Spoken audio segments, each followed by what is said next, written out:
I have Judge Adelaide Sophie Alapina Gansu, and to my right I have Maria del Socorro Flores Liera. And I am Julia Antonuela Motok, and I am the presiding judge in pretrial chamber 1 of the court. This hearing concerns the confirmation of charges by the prosecution against Mr. Duterte. At this stage of pretrial proceedings, the OTP alleges that Mr. Duterte is responsible for the crimes that the course officers shall read out shortly. The chamber shall not take any decision with regard to the guilt or innocence of Mr. Duterte during this hearing. Indeed, the role of the chamber is to determine whether there is sufficient evidence to establish substantial grounds to believe that Mr. Duterte committed the crimes with which he is charged. If all or part of the charges are confirmed, the chamber will refer the case to trial, where the trial chamber will decide upon the innocence or guilt of Mr. Duterte. The general principles to be applied at the hearing are as follows. The suspect, in accordance with Article 66 of the Rome Statute, the suspect is considered to be innocent until his guilt has been proven by the court. The burden of proof is upon the OTP, which must produce sufficient evidence to prove the charges against Mr. Duterte at the required standard of proof at Article 61, paragraph 7 of the Rome Statute. Finally, the defense enjoys, or the suspect enjoys, all the rights listed at Article 61, paragraphs 6 and 67 of the Rome Statute. The hearing shall take place according to the schedule contained in the order dated the 26th of January 2026, document number 359. The parties and participants must respect the allocated speaking times indicated in this order. I would like to remind the parties and participants that oral remarks must be concise and that repetition of previously presented arguments should be avoided.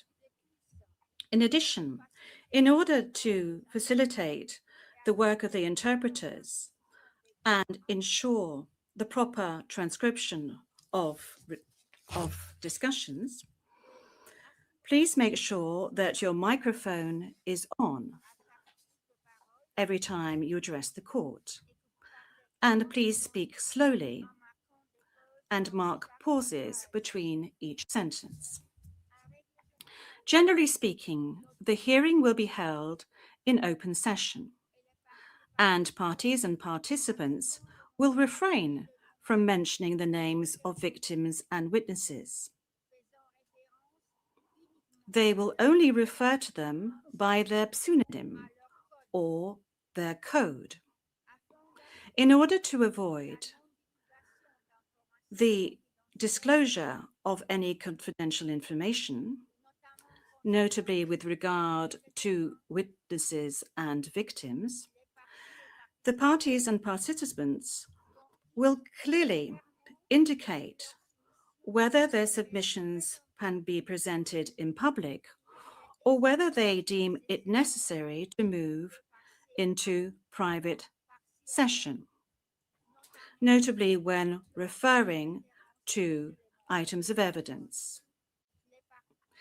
The parties and participants will clearly indicate when it is no longer necessary to remain in private session.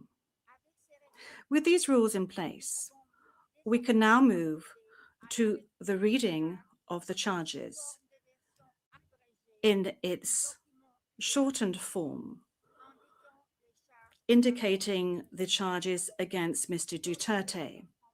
The full version is available publicly on the internet site of the court.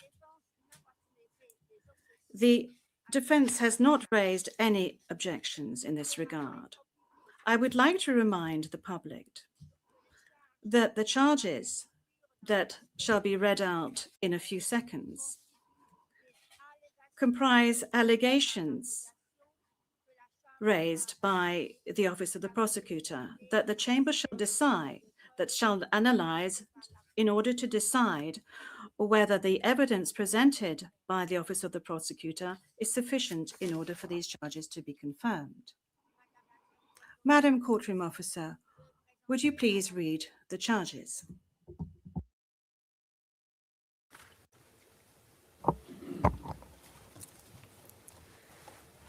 The prosecution charges Mr. Rodrigo Roa Duterte with 2 counts of murder and 1 count of murder and attempted murder as a crimes against humanity committed between 2013 and around June 2016 and between around July 2016 and September 2018 in the Republic of the Philippines as follows. Count 1. Murder of 19 victims alleged to be criminals, including 3 children, who were killed in or around Davao City in the Philippines between 2013 and around 2016 by members of the Davao Death Squad, while Mr. Duterte was the mayor of the Davao City pursuant to Article 71A of the Rome Statute. Count 2. Murder of 14 victims labeled as high-value targets for their alleged criminality, who were killed in locations across the Philippines between around July 2016 and July 2017 by a network of perpetrators comprising state actors and others, referred to as the National Network, while Mr. Duterte was the president of the Philippines pursuant to Article 71A of the Rome Statute. And count 3. Murder and attempted murder of 45 victims, comprising 43 murders and 2 attempted murders of persons alleged to be criminals, including 3 children who were targeted in barangay clearance operations in locations across the Philippines between around July 2016 and September 2018 by members of the National Network, while Mr. Duterte was the president of the Philippines pursuant to Articles 71A and 25(3)(f in respect of the attempted murder of the Rome Statute. The prosecution alleges that Mr. Duterte is individually criminally responsible for all 3 of the above counts as follows. First, as an indirect co-perpetrator pursuant to Article 25(3)(a) of the Rome Statute. At least between 1st November 2011 and 16 March 2019, Mr. Duterte and his co-perpetrators shared a common plan to neutralize alleged criminals in the Philippines, including individuals perceived or alleged to be associated with drug use, sale, or production, through violent crimes including murder. Mr. Duterte and his co-perpetrators implemented this common plan through the hierarchically organized structures of the Davao City Police, Police and Davao Death Squad, and then the National Network. Within the framework of the common plan, Mr. Duterte made essential contributions to the crimes in counts 1 to 3 by A. Designing and disseminating the police to neutralize alleged criminals, both in his role as a mayor of the Davao City and also during his presidential campaign and as a president, including by endorsing the anti-illegal drugs campaign Double Barrel. B. Establishing and overseeing the DDS. C. instructing and authorizing violent acts, including murder, to be committed against alleged criminals, including alleged drug dealers and users.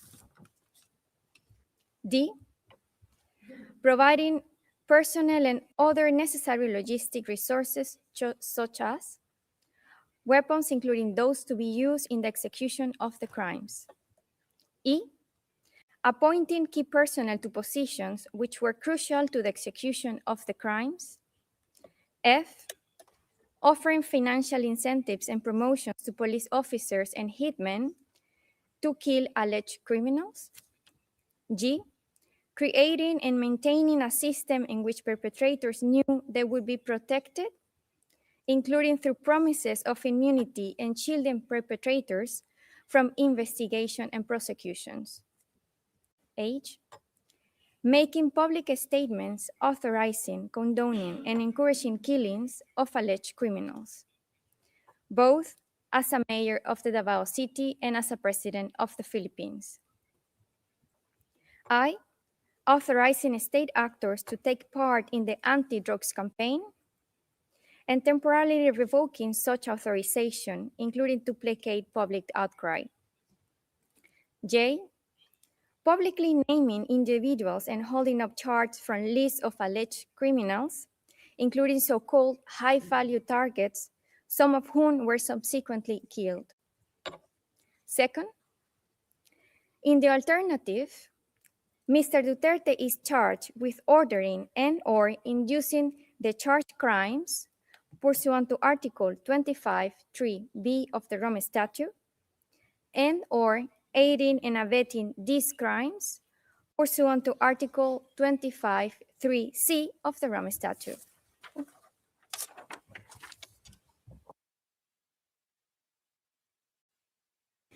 Merci, Madame la greffière.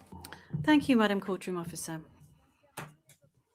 With regard to objections and observations under Rule 122, paragraph 3 of the Rules of Procedure and Evidence, the Chamber notes that the defense submitted a number of written observations, and the last of which was on the 16th of February 2026, to which the OTP and the legal representatives of victims responded, respectively, on the 17th and the 18th of February 2026. On the 20th of February 2026, the Chamber dismissed, in its public decision, the defense's objections, in specifying that the defense and the Office of the Prosecutor are not permitted to reiterate the same arguments already presented in the findings mentioned, that they filed to date in this case. I will now ask if the parties wish to make any oral submissions on this point before moving to the opening statements. Mr. Deputy Prosecutor? Mr. Nyang, we do not have any submissions to make in this regard. Thank you very much, Mr. Deputy Prosecutor. Counsel? Merci beaucoup, Maître Kaufmann.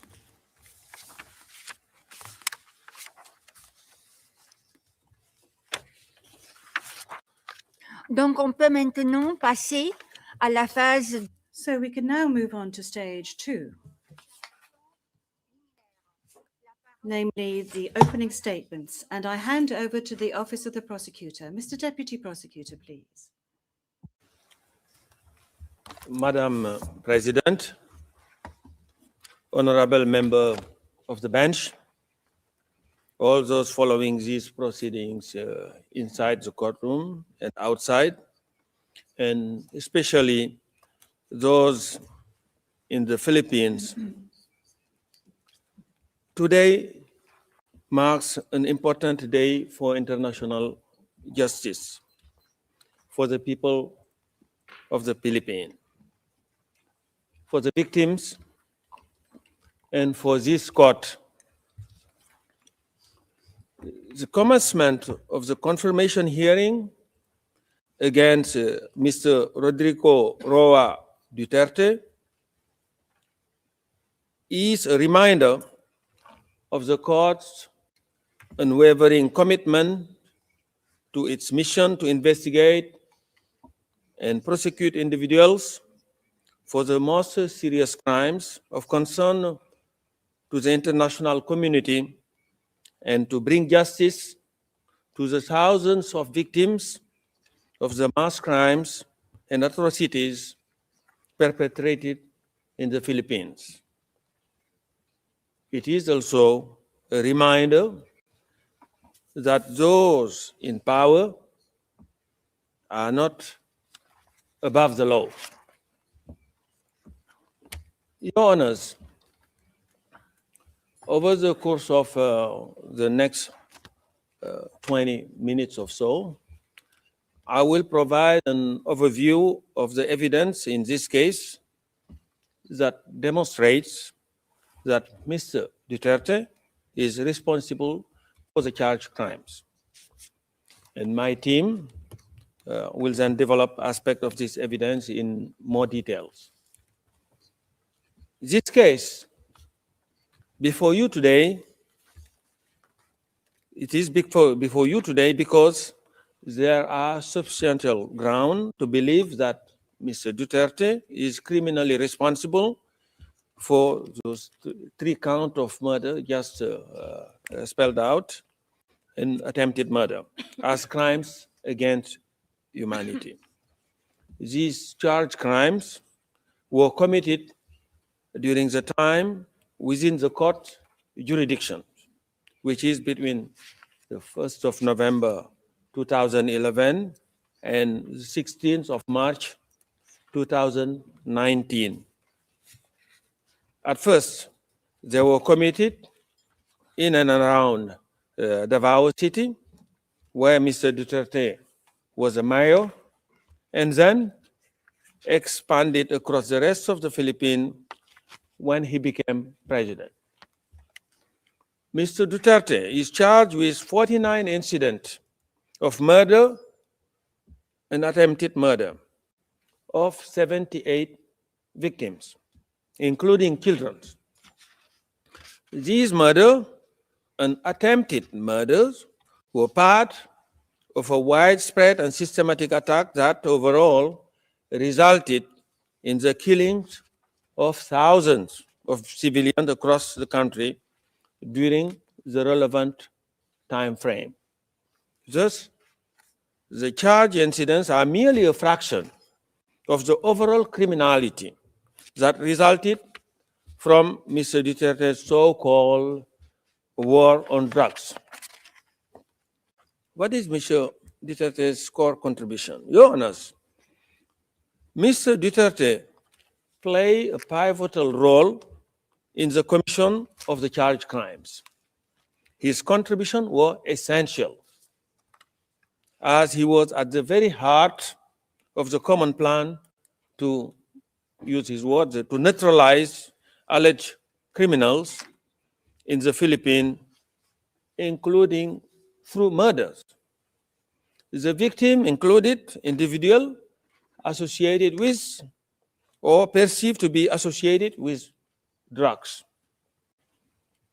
One of the first things Mr. Duterte did when he became the mayor of Davao back in 1988 was to create the infamous Davao Death Squad, otherwise known as DDS.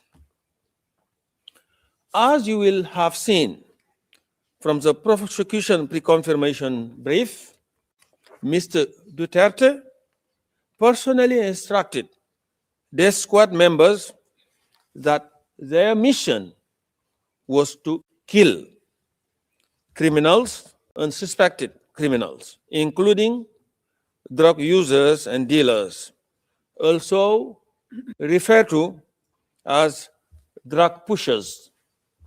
The Death Squad carried out this mission well into the charge period through 2011 to 2016. perpetrating the crimes charged in count 1.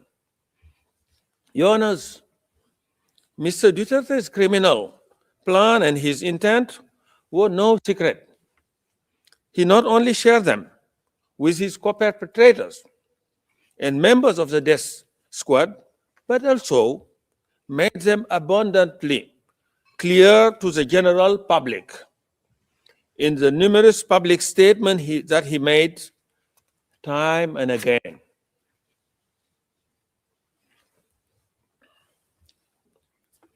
During his presidential campaign, Mr. Duterte explicitly vowed to implement the common plan to neutralize alleged criminal nationwide if elected.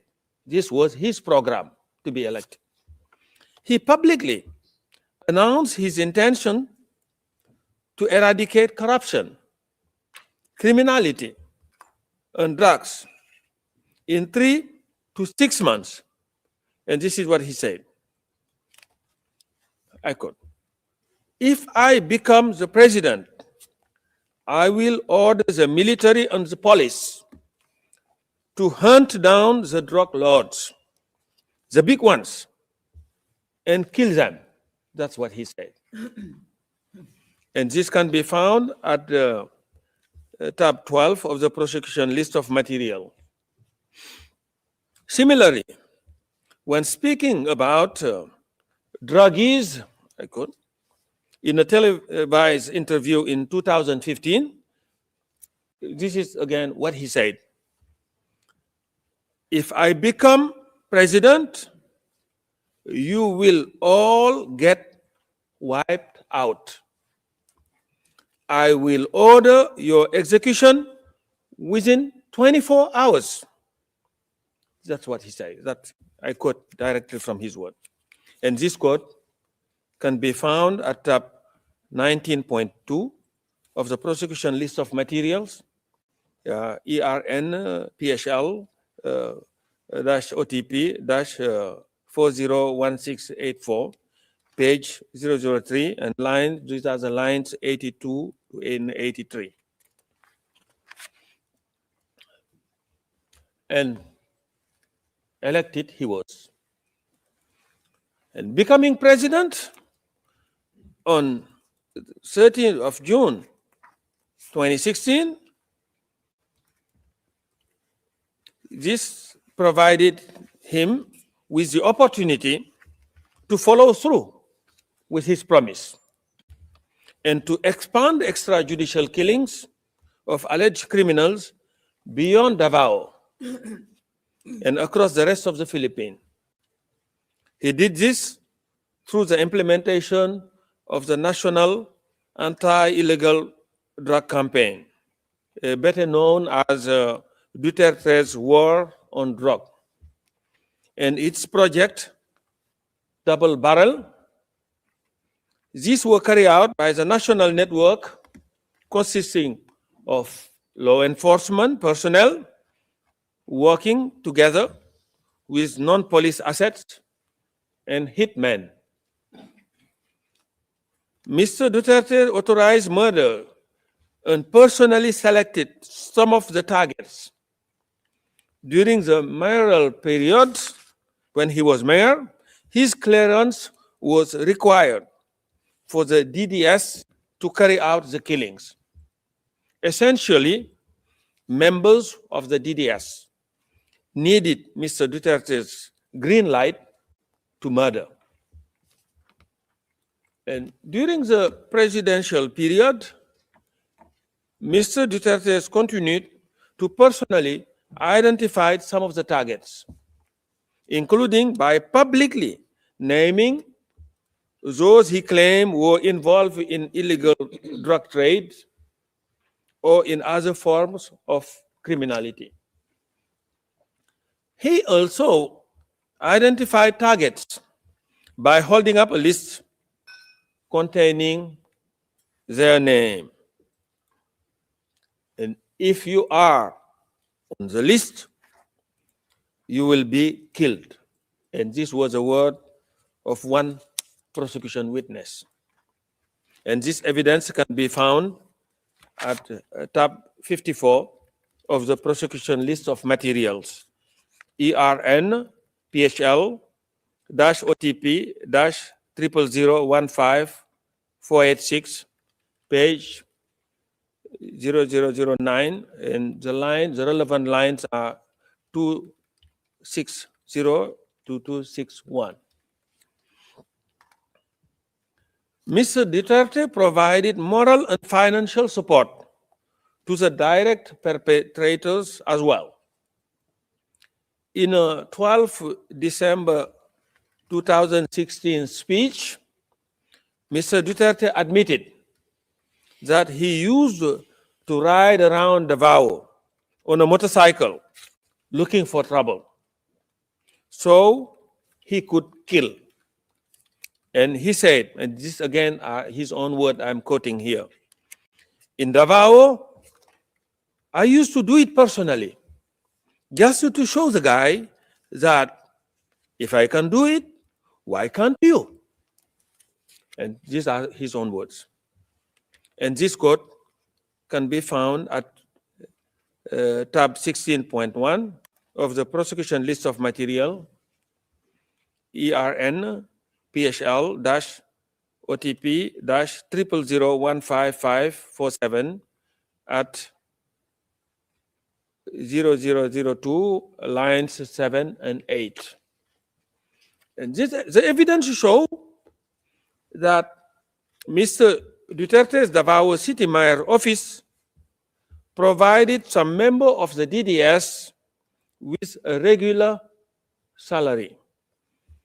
Financial rewards were also given to direct perpetrators in the form of cash per head of killing. And at a press conference in 2013, Mr. Duterte stated that shoot to kill orders and reward are, and I quote him, are legitimate tools of government to fight lawlessness. This is his own word. And if he surrendered to me or his carcass dead, then I double the price. And again, yeah, and that was what he boasted. This quote can be found at tab 17.2 of the prosecution list of materials, PHL OTP 000094932 at 0002, and the relevant lines are lines 7 to 11.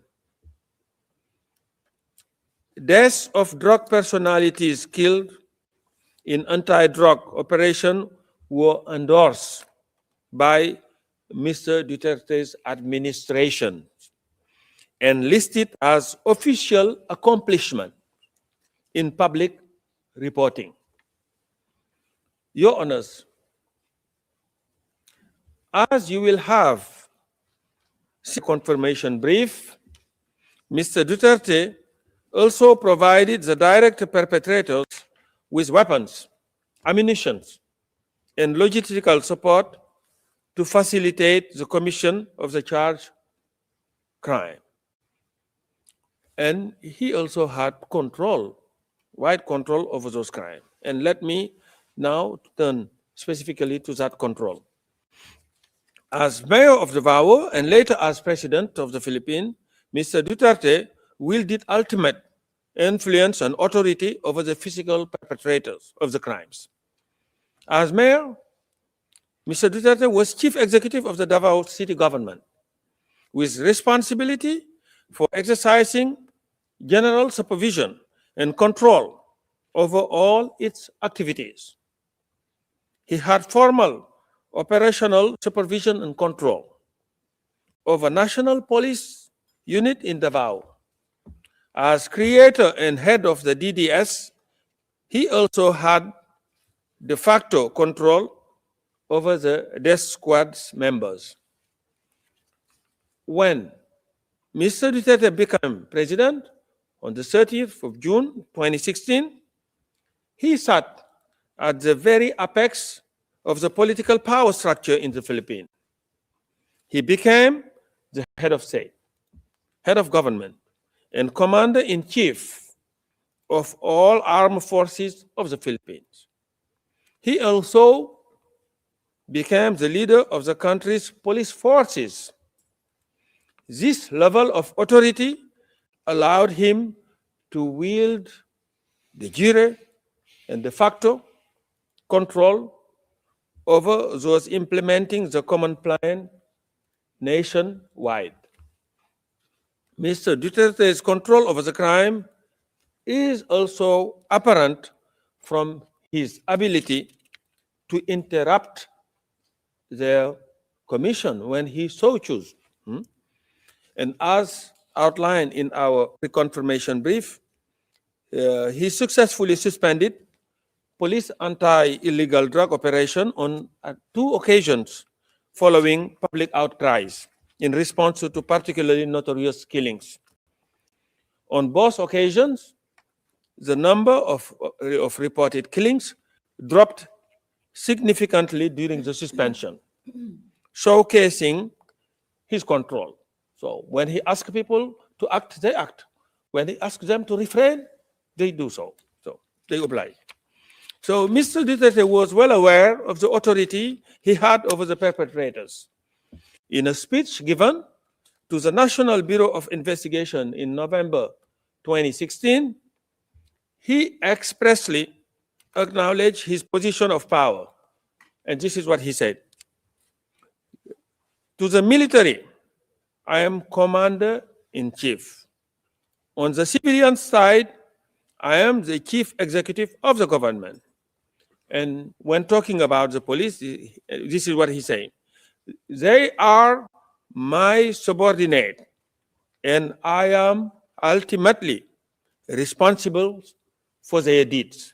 And these are quotations, and they can be found at tab 131.2 of our prosecution list of materials at ERN PHL-OTP-00095679, page 0004, and the relevant lines are from 131 to 134.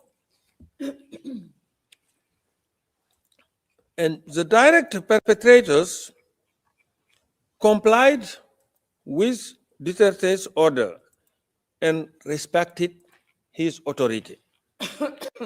Mr. Duterte was respected by the physical perpetrators. He was feared, and his order and instruction were obeyed. One insider witness explicitly says that the police killed, and I quote, because of the directive of the president. This is what the witness said, an insider. And this quote can be found at tab 120 of the prosecution list of material, ARN PHL OTP -000886631-R01 and page 66, and the relevant line are from 2304 to 2306. And this statement is corroborated by other statements we have also provided. And some direct perpetrator complied because of their blind loyalty to Mr. Duterte. Some did it out of fear, and others were encouraged to comply by promises of money and rewards. For some, killings reached the level of a perverse form of competition with effort to attain killing quotas, which in turn would lead to promotions and rewards. Others felt there was no other choice but to comply, with one insider explaining that it was simply not possible to not obey Mr. Duterte's command. And this is also from an insider witness. And this evidence can be found at tab 51 of the prosecution list of materials, ERN PHL-OTP-0015403 at page 0008 to 0009, and the relevant line here is from 240 to 245. Direct perpetrators were further emboldened to commit crime by Mr. Duterte's repeated promises of immunity. In various public statements, Mr. Duterte vowed to protect the police involved in killing. And this is what he said again. For as long as there is a power to pardon in the Constitution, that's my weapon against crime. If you massacre 100 and there are 100 of you, then you will all be pardoned. Restore to full political and civil rights, plus a promotion to boot. It's like that, especially the high profile. And this quote can be found at tab 130.2 of the prosecution list of materials at ERN PHL-OTP and 50336 at page 0010. Such statements reassure the physical perpetrators. One insider described that he felt confident to continue killing people because he knew that he wouldn't be arrested for that. And this evidence can be found at tab 38 of the prosecution list of material, ERN PHL-OTP-0001-2779 at page 0005, and relevant lines are from 130 to 131. Your Honors, let me now say a few words about the contextual elements. The 78 murders and attempted murders that Mr. Duterte is charged with in this case were not random. These were not random crimes, nor was they spontaneous or happened in isolation. Rather, the evidence demonstrates that they were part of a widespread and systematic attack directed against the civilian population of the Philippines. The murders and attempted murders were carried out across the Philippines and over a substantial period of time. Overall, Duterte's so-called war on drugs resulted in the killings of thousands of civilians from the 1st of November 2011 to the 16th of March 2019. And many of these victims were...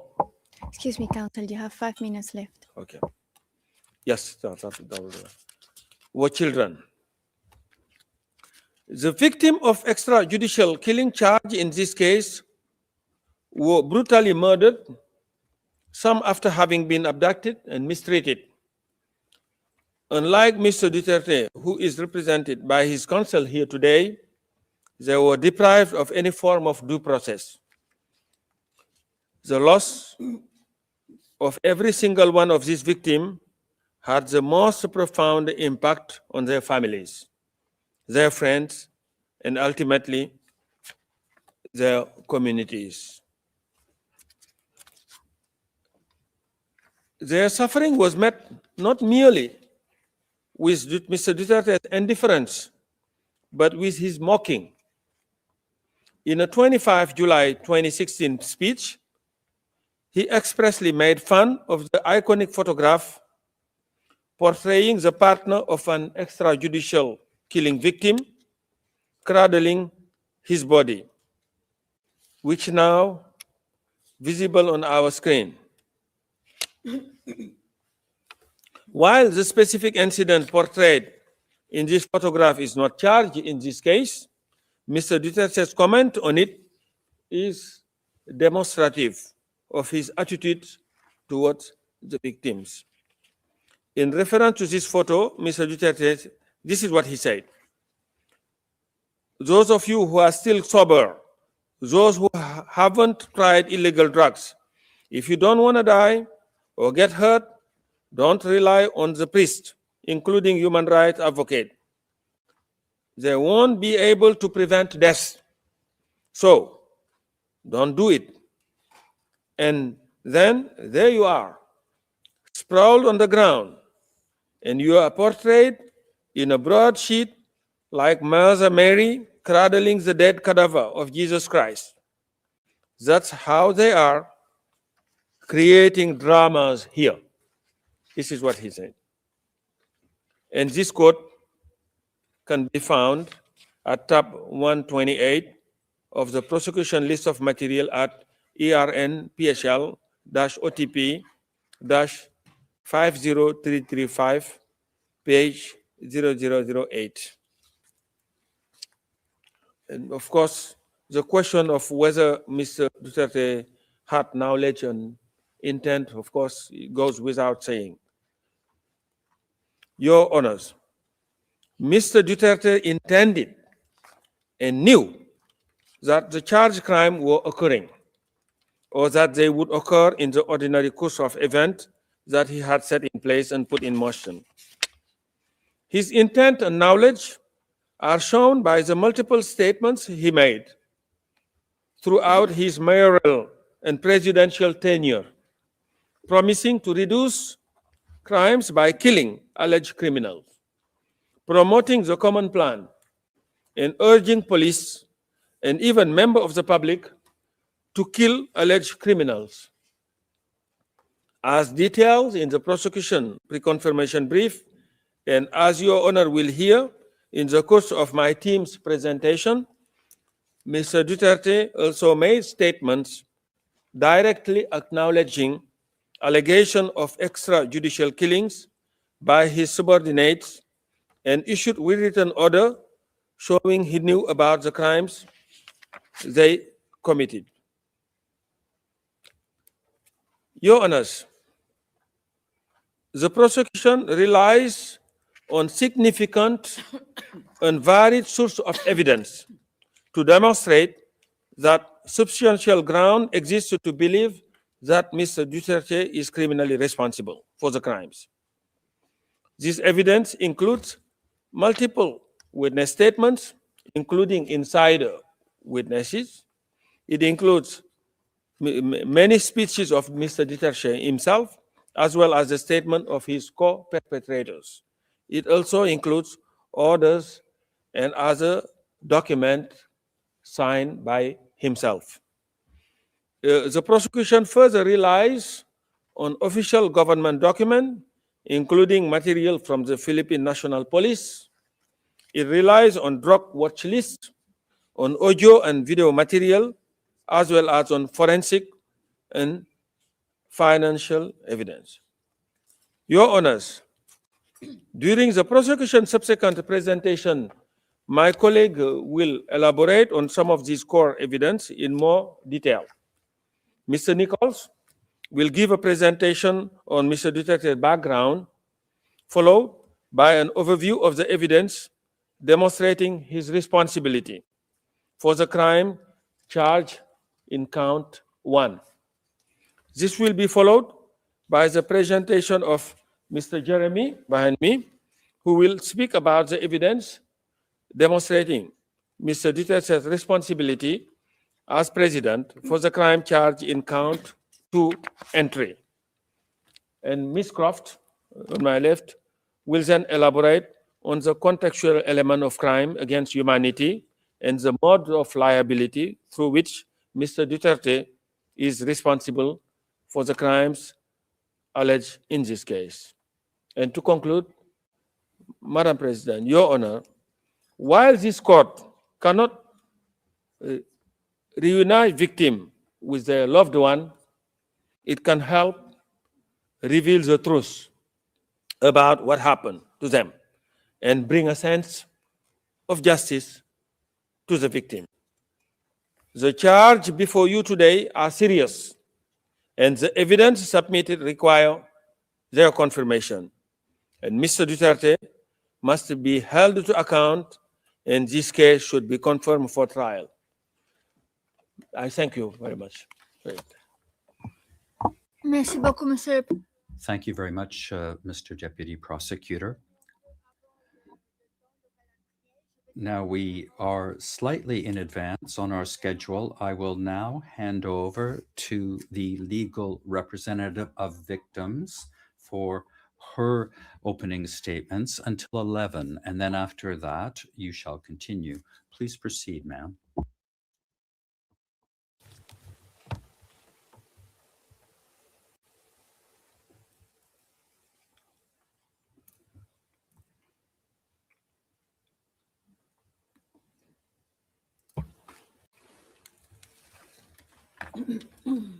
Madam President, Your Honors, by way of an opening statement, we convey the views and concerns of the 497 victims authorized to participate in these proceedings.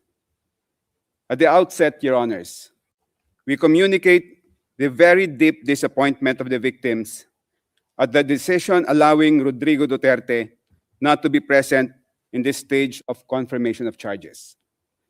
The sight of Mr. Duterte being read and being confronted with the grave and horrible charges against him would have constituted a vital component of justice for the victims. This case symbolically represents the last boat that the victims can board to go on a journey in search of justice for their loved ones who were brutally killed upon the orders of Mr. Duterte. If this chamber prevents the boat from sailing by not confirming the charges, the victims will forever be moored in an island where the nights are filled with the screams and cries of their massacred loved ones. There is absolutely no other recourse for the victims.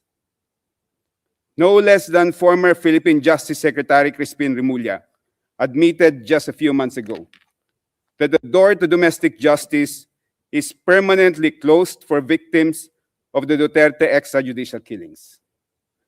Remulla declared, and we quote, "It is difficult to prove the case here and build up the case because those who need to speak are involved in the crime. There's nothing, not even a police report. You don't have a scene of the crime, you don't have ballistics, you don't have DNA." Remulla further declared, and I quote, "Everything that could be erased was erased so that the cases would not push through. That is why this has reached the ICC." Under the Philippine justice system, Your Honors, no criminal case can reach the courts unless they are initiated and filed by the Department of Justice or the Office of the Ombudsman. From Justice Secretary, Remulla has been appointed as Ombudsman. So the two gatekeepers of justice are successively occupied by a ranking official who has declared that there is absolutely no hope for domestic justice for the victims. If the charges are not confirmed in this case, one of the gravest concerns of the victims is that Mr. Duterte will return to the Philippines as a conquering hero.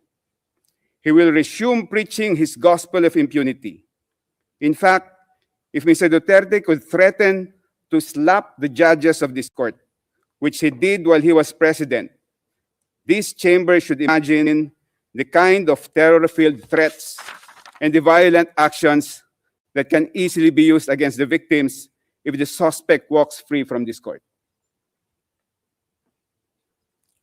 if the charges are not confirmed, it is a very serious concern of the victims that Mr. Duterte will be portrayed in history by his multitude of followers as the leader who vanquished the ICC and who cleansed his country of 30,000 rapists, 1,000 rapists, murderers, and dangerous criminals, which were the scornful words he sweepingly used against all those who were killed in his murderous spree.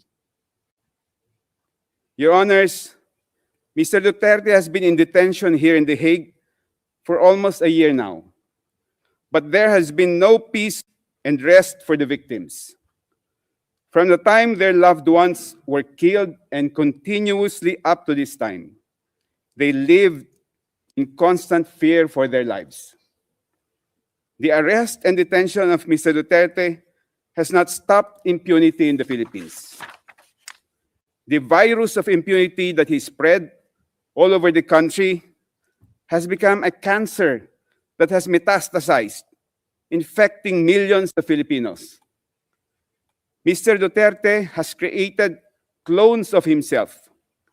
He converted millions of peace-loving citizens into bloodthirsty disciples who have become converts to the belief that violence and killings are valid solutions to societal problems. The killings masterminded by Mr. Duterte continue to have consequences for the victims even to this day because of his clones. These mini Dutertes harass, threaten, or commit outright violence against the victims and their families. As shown by the number of victims participating in this proceeding so far, many still fear to come out and tell their stories of how their lives became a living hell as a result of Mr. Duterte's crimes, and because they are constantly terrified of being targeted with violence by Duterte fanatics. Many victims have been hesitant to participate in this ICC case because they live in communities that thrive with Duterte clones. They see the halls of power of their country teeming with Duterte disciples. They see and hear senators, congresspersons, mayors, governors, and powerful public figures who are mini Dutertes. The daughter of Mr. Duterte is the vice president, and she has just recently declared that she is running for president in 2028. One Duterte son is a congressman. Another is the Davao City mayor, and his grandchildren occupy positions of power. The plague of impunity has spread not only among Filipinos in the Philippines, but even among expatriate Filipinos in faraway lands like here in The Hague. When we reported to the victims that we, their external legal representatives, feel like fugitives. Apologies, counsel, it's 11 o'clock.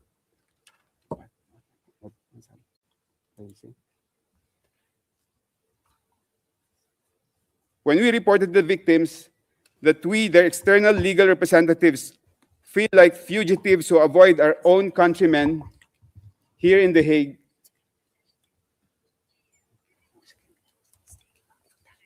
Merci beaucoup. Thank you very much, Council.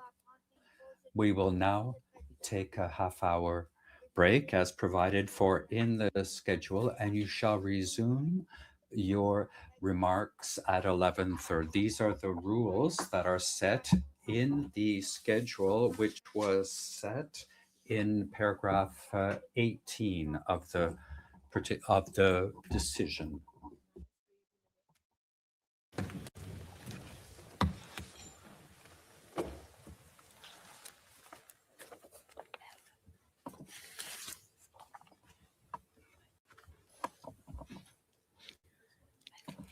Okay.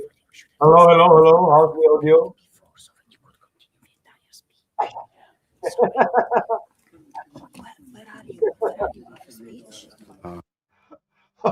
Shish.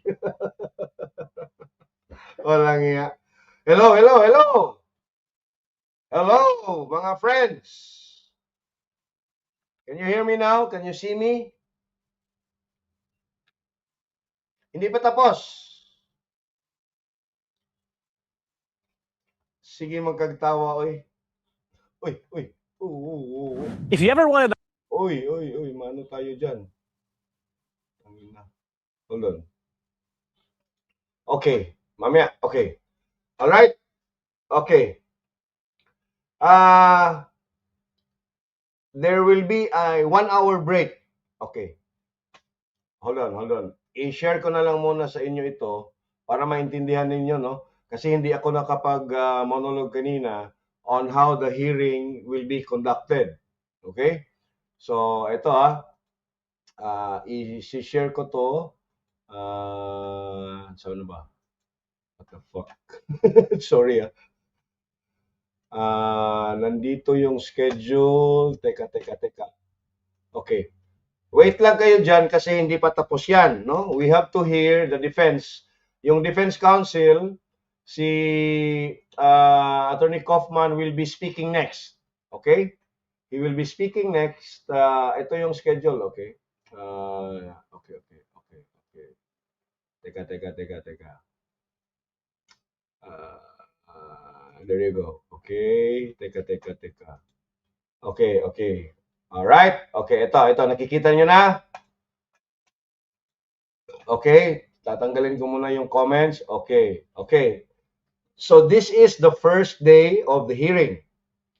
Confirmation of charges. No? Babasahan ang nasasakdal ng mga aligasyon, no, ng krimen na di umano ay kanyang ginawa. Okay? This is akin, no, para itong isang pre-trial hearing dito sa atin kung saan didinggin ng piskal if there is probable cause para masampahan ng criminal information ang isang akusado doon sa korte mismo. Alright? So, pag may probable cause, gagawa ng criminal information yung piskal, in this case, yung pre-trial chamber. No, yung tatlong huwis doon, kung sa tingin nila ay merong saganang ebidensya, no, ang mga aligasyon tungkol kay former President Duterte, ipapasa nila ngayon yan on the other chamber, the trial chamber. Yung trial chamber, yun na yung mag-conduct ng trial na talaga. So yung pre-trial chamber, parang ano yan, Office of the Provincial or City Fiscal. So ngayon, ayun na, no? So ngayon, kanina, hiningan ng opening statement yung prosecutor, yung fiscal. Okay? At tapos, 30 minutes, hiningan din ng opening statement yung counsel for the victims, no? Yung CLRV, no? Yung common legal representatives of victims, no? CLRV, no? If I'm not mistaken, yung nagsalita na Filipino lawyer was Attorney Joel Butuyan. At yung isa naman dyan, Cebuano yan, ewan ko kung siya yon. But anyway, ito yung schedule. Okay? Ito yung schedule for the first day.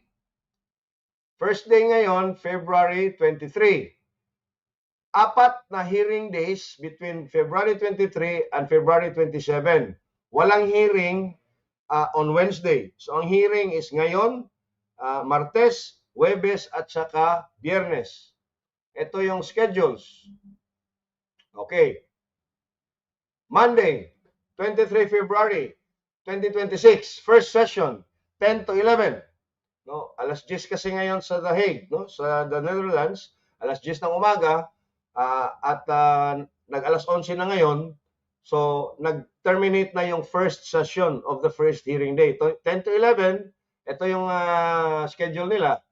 10 to 10:30, opening of the confirmation of charges hearing. No? Yung reading of the charges, yung binasa ng clerk of court. No? Yung court assistant, no? Yung babae no? Na parang Hispanic, no? Or Latina na medyo payat. No? And then 10:30 to 11, prosecution's opening statements, no, 30 minutes, no, half an hour, siya yung itim, no? Yung itim na deputy prosecutor.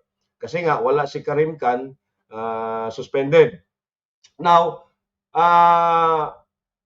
ang break nila ngayon is 11 to 11:30. So that's a 30-minute break.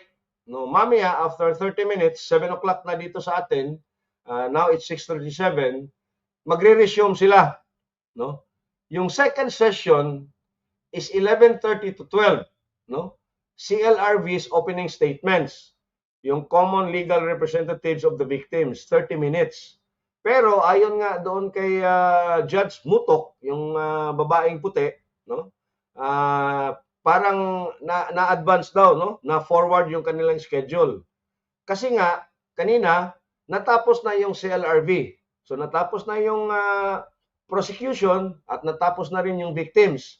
Ang susunod na niyan, supposedly 12 to 12:30, another 30 minutes, will be now the defense counsel, the defense team's opening statements.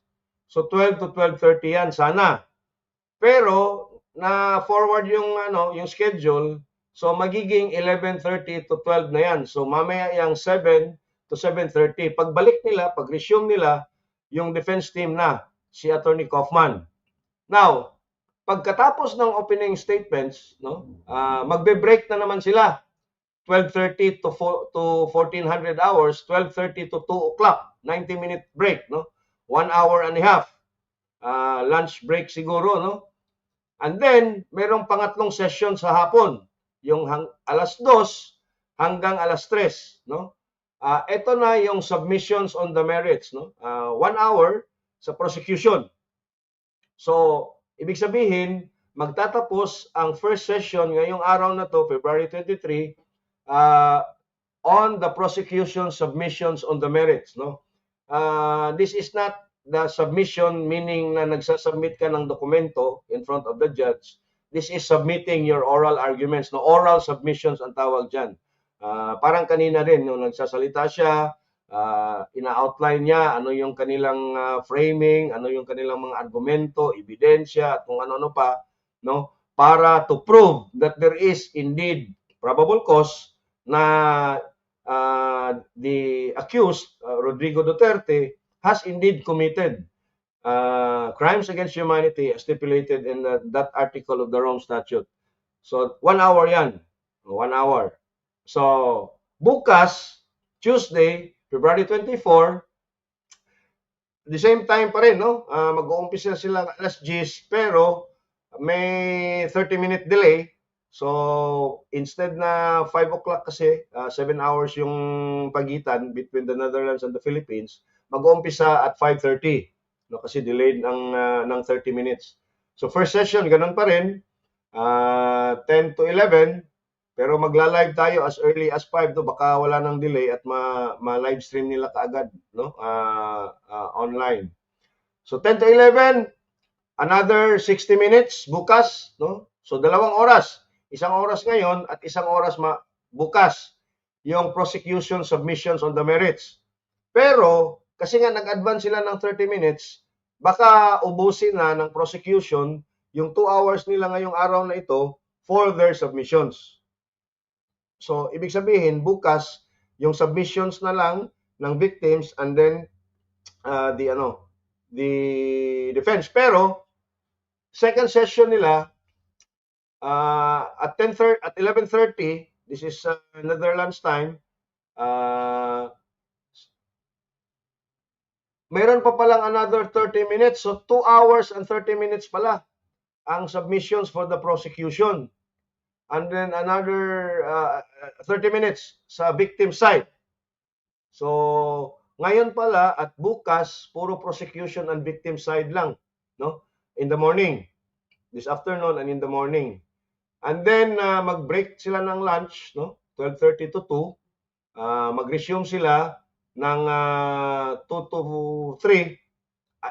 Ayun, additional 1 hour for the victims, no? Na submissions. So, ibig sabihin, ngayon at bukas, prosecution lahat yan at mga biktima, counsel for the victims. On Thursday, February 26, no? Kasi nga walang wala sila, Tuesday lang to bukas. So, break sila sa Wednesday, mag-resume ang hearings Thursday, February 26.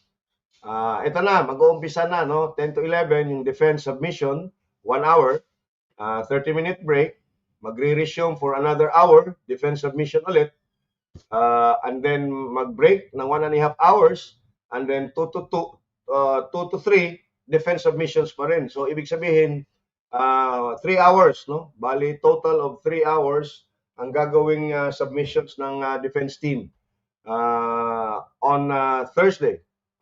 Okay, this is very interesting. Makinig kayo. Okay? Because on February 27, this is a Monday, no? This is a Monday.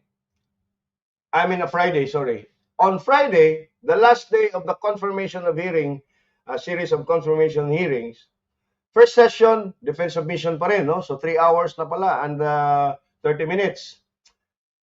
And then, closing statements na. 10:30 to 11. This is Dutch time, no? Break ng 30 minutes. 11:30 to 12:30. 11:30 to 12, victims, closing statements. And then 12 to 12:30, defense, closing statements, no?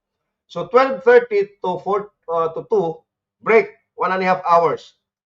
Sa third session nila, sa hapon, the last hour, 2 to 3, magaganap po ang hearing on the review of detention. Kasi nasa Rome Statute na mandatory yung review ng detention ng isang akusado every year. No? Dapat talaga ma-review ng korte kung kailangan pa ba na idetene, no, ikulong sa kanilang detention facility ang isang akusado. It must be reviewed every year. Magwa 1 year na si former President Duterte on March 11. Okay? So minabuti ng pretrial chamber na ipasok na lang sa confirmation of charges hearing yung review doon sa kanyang detention. Kung kailangan pa ba siyang idetene, kung kailangan pa ba siyang ikulong. This because 1 year na So basahin natin. This will be on Friday, February 27. Third session, 2 to 3. Hearing on the review of detention, 60 minutes. No?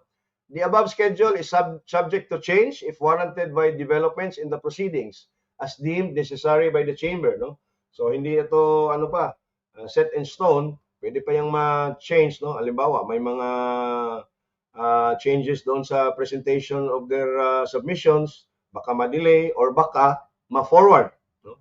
For the sake of efficiency, in the event that a party or participant does not fully utilize the time allotted to it in schedule, the next presentation shall commence. Meaning, pag hindi naubos yung kanilang oras, no, yung sunod will be forwarded to the schedule. Okay? Even if that presentation is scheduled for the following session or day. So, yun ang sinasabi ko, no? Pag hindi naubos nung naunang nag-present, ifo-forward, no? Itutulak pataas, no? Yung kasunod na presentation. So, we might see a hearing on the review of the detention as early as Thursday, no? Or even Friday morning, or even Friday, the first part of the afternoon session on Friday, February 27. The parties and participants, therefore, must be able to present their submissions at any time. In the event that the parties wish to use audio or video material, they must liaise with the registry ahead of time. No? Kung may mga video or may mga ano. Kasi magaganap dito, no? Magpe-present rin ng arguments or maybe additional evidence or what have you na para i-argue yung case because this is a continuing argument, no? Mind you, nandyan pa rin yung petition, no, or the question of jurisdiction, nakabinbin pa rin sa appeals chamber kasi tatlo yan no? Hindi katulad sa korte natin, well, somewhat similar yung korte natin, no? Pero bawat chamber may tagtatatlong judges, no? Yung pretrial chamber, dito ngayon nga, pretrial chamber 1, and then the trial chamber, no? and then the appeals chamber, parang court of appeals, no? Siya yung halimbawa, ayaw mong hindi mo matanggap yung desisyon ng trial chamber or yung pre-trial chamber, doon ka mag-question sa appeals chamber. And in fact, since March, no? Or parang March or April ba yun? Na-file na nga yung question and petition for the questioning of the jurisdiction of the ICC over the former president. So hindi pa yan na desisyon na ng appeals chamber. Okay? So yun lang muna. So we will wait. Teka. We will wait doon sa resumption of the hearing.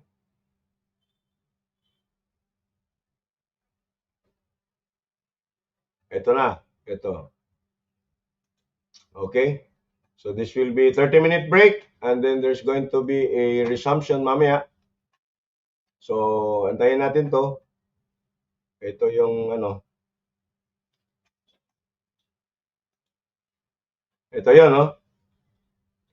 Okay, and then mamaya, kasi 30-minute break lang sila kanina, magre-resume yan. And then, according to the schedule, na binasa natin kanina, meron silang 1.5 hour break na lunch break, 12:30 to 2 p.m. So, ano lang ngayon, pag nag-resume sila mamaya at 7 our time,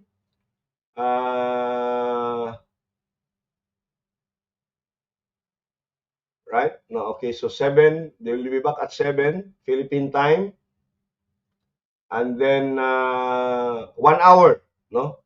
30 minutes for the victims and then 30 minutes for the defense opening statement. Yun, aabangan talaga natin yan, no? And then 1.5 hour break and then they will resume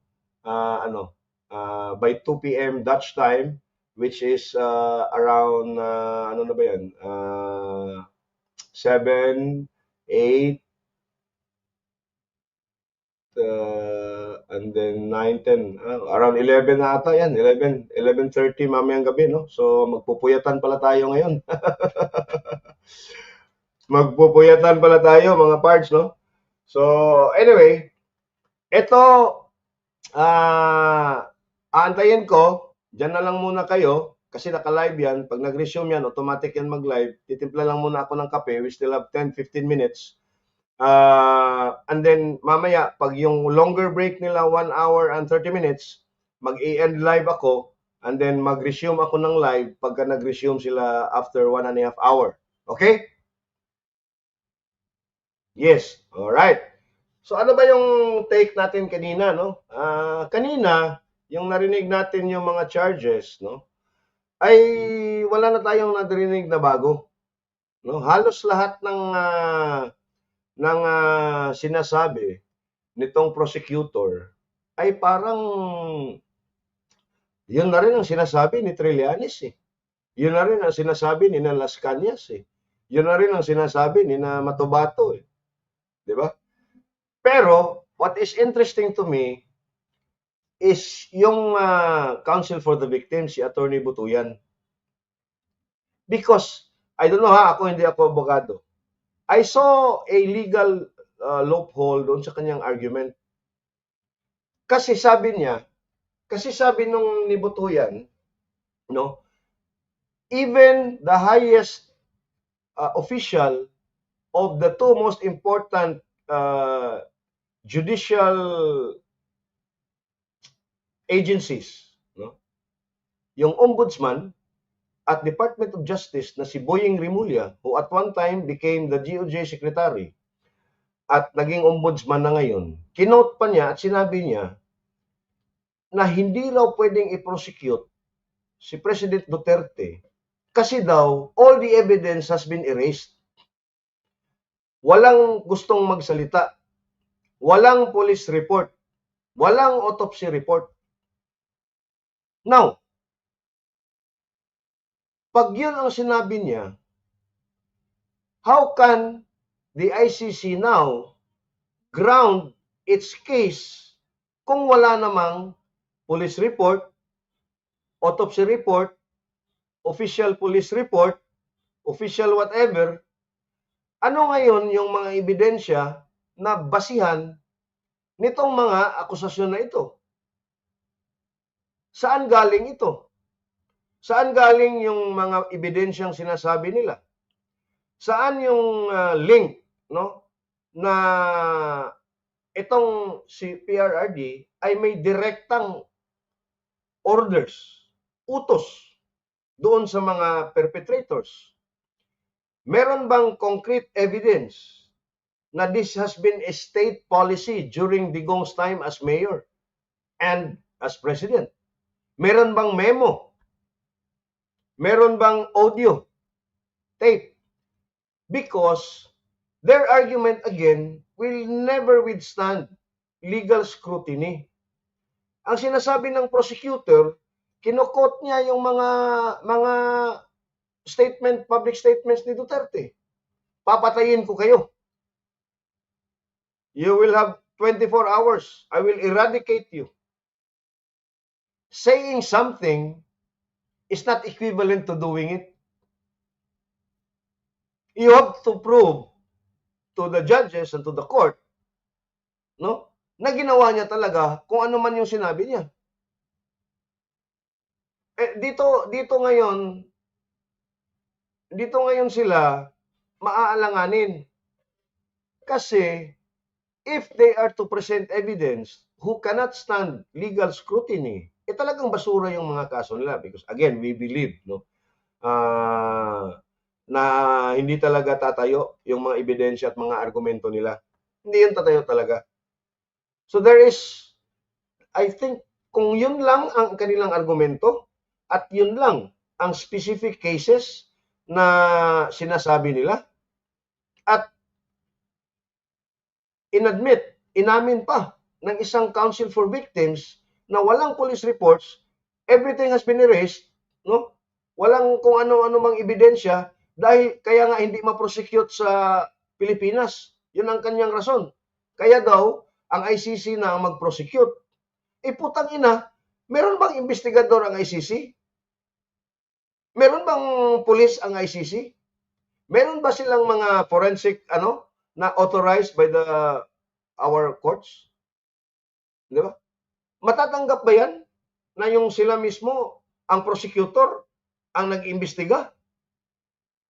Sila mismo, no, ang nagko-conduct ng forensics? Alright, just a simple analogy. Halimbawa, nahuli ako, by bust. Okay. By bust, ang pulis na nakahuli sa akin, gagawa ng police report. And then, doon, ilalatad niya yung pinaka-importante. Ang tawag doon is the chain of custody of the evidence. Okay. Ngayon, pupunta siya sa piskal. No? Iano siya sa piskal. No? Gagawan siya ng investigation, yung police report niya, at babasahin. At iimbestigahan ng piskal, yung police. Paano mo ginawa yung by bust? How did you conduct the arrest? Saan yung ebidensya? Yung chain of custody? Ganyan-ganyan. Okay. Pag sa tingin ng piskal, delikado, sasabihin ng piskal yan, hindi ito, this will not stand in court. Kasi the way you handle the evidence, talagang contaminated, unquestionable na yung the way you handle the evidence. No? This is a weak case. And in fact, there are so many cases, na mga drug cases, that I've seen and I've heard, that folded, no? Not because the accused is not guilty, no, but because the way the police handled the investigation, the arrest, and the presentation and the handling of evidence, no, ay siyang naging dahilan para i-dismiss either ng piskalya or ng korte. No? Yan kasi ang trabaho ng piskal eh. Ngayon nga, in 2024, tinaasan pa nga yan yung tinatawag nilang quantum of evidence required para maisampa ang isang kaso. Noon kasi, for criminal cases, ang quantum of evidence required lang is probable cause. Ano ba yung probable cause? There's reasonable certainty that this crime was actually committed by this individual. Dinagdagan nila ngayon yan para ma-decongest ang ating judicial system, ang ating mga korte. Anong dinagdag nila? Kasi noon, file lang ng file, file lang ng file. Kasi very low yung bar of or ang standard of evidence, no? Ano lang, probable cause, probability, no? Ngayon dinagdagan nila ng reasonable certainty of conviction. Meaning to say, hindi lang may probable cause na ginawa yung krimen, pero dapat din merong reasonably na paniniwala ang piskal na yung mga ebidensya, circumstantial man or material evidence, ay tatayo doon sa korte to convict or a higher chance to convict the accused. Absent those two requirements, hindi yan ipa-file ng piskal. Pero ngayon, ang nangyayari dito sa ICC ngayon, no? Yun ang ating babantayan.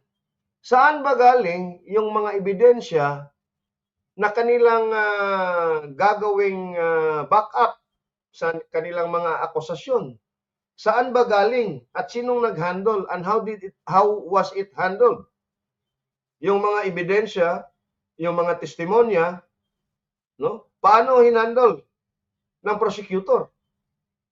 And will the court be convinced that the way those evidence, material evidence especially, were handled in a manner that did not prejudice the accused? Yun ang ating babantayan. Kasi yun ang importante. Of course, you can bring in, thousands of pages of evidence or, hundreds of, bullets or skull fragments or whatever, no? Pero hindi yan paramihan ng ebidensya. Patibayan yan ng ebidensya. Hindi sa rami ng ebidensya yan. Doon yan i-gauge, no? Sa isang fair trial, doon yan i-gauge. Gaano ba kabigat ang ebidensya na yan? Gaano ba kabigat ang link ng ebidensya mo na yan to the crimes being accused, no? Doon sa isang akusado. Yun yung titimbangin ngayon. Kung meron ba talagang mabigat na ebidensya, material or circumstantial evidence, or even eyewitness testimony, direct testimony, or what have you, no, to proceed to trial. Otherwise, the pre-trial chamber will dismiss it. Diba? So yun ang ating babantayan. Now, I'm interested now to hear Attorney Kaufman. Ano yung kanyang opening statements, no? Kasi yung opening statements ng prosecutor, opening statement ng victims, naririnig na natin yan dito pa lang sa Pilipinas eh. Ni na Conte, ni na Botoyan, ni na Risa Ontiveros, ni De Lima, ni Chiljokno, ni Trillanes, no? Carbon copy talaga eh. Carbon copy talaga. So we are now interested kasi nga, no, marami din ang I'm not blaming them, no. Ako very agnostic ako when it comes to Attorney Kaufman. I'm not saying na magaling siya, I'm not saying na hindi siya magaling. I'm not saying na I'm questioning him, questioning his judgment. No. As far as I can see, as far as my opinions are of Attorney Kaufman, he's doing his best. Dito nga sa atin, no? I'll just give you an example. Sorry kung narinig niyo na to. Ako po ay nahabla, no? Somebody filed 2 criminal cases against me in 2015, no? I was charged with less serious physical injuries and grave threats, no? When the criminal information was filed, no? Kasi nung nag-file doon sa piskalya, ang daming filings doon na-dismiss yung complaint sa akin, na-dismiss, no? One last filing niya, sabi ko sa aking abogado, putang ina talaga tong taong to. Gusto talaga ng trial. Hindi na natin sasagutin to sa piskalya. Just leave it na para ma-file na lang kaagad. So I waived my right to reply doon sa complaint na yon. So na-file nga in September of 2015. No? Fortunately, the judge ruled that there's no bail required. So I was not issued a warrant of arrest. There was no bail recommended, no? Parang walang piyansa. So nag-proceed yung trial. That was 2015. Nagka-COVID 2020, no? Hanggang 2022, no? Yung kaso ko na yon, dito lang sa amin sa Municipal Trial Court, no? Nag-render ng judgment ang huwes February, putang ina. Ngayon na pala.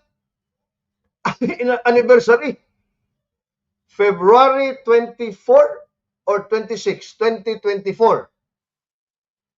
Naglabas ng resolution, naglabas ng nag-promulgate ng judgment ang huwes. February 24 or 26, hindi ko na maano. 2024. Imagine that. 2015 yung kaso ko, 2024 na-acquit ako. That's 9 years. Almost 9 years, 8 plus years na trial. In two very simple, no bail charges. Ito pa kaya? Ayan. All rise. Veuillez vous lever.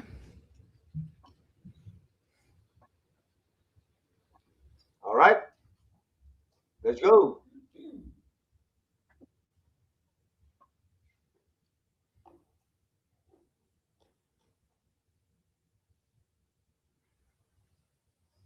Please be seated. Veuillez vous asseoir.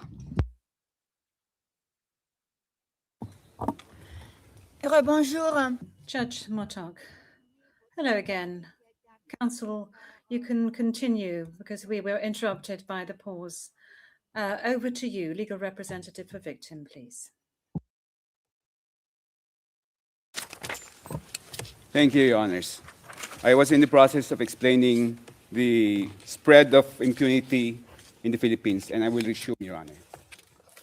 The plague of impunity has spread not only among Filipinos in the Philippines, but even among expatriate Filipinos in faraway lands like here in The Hague.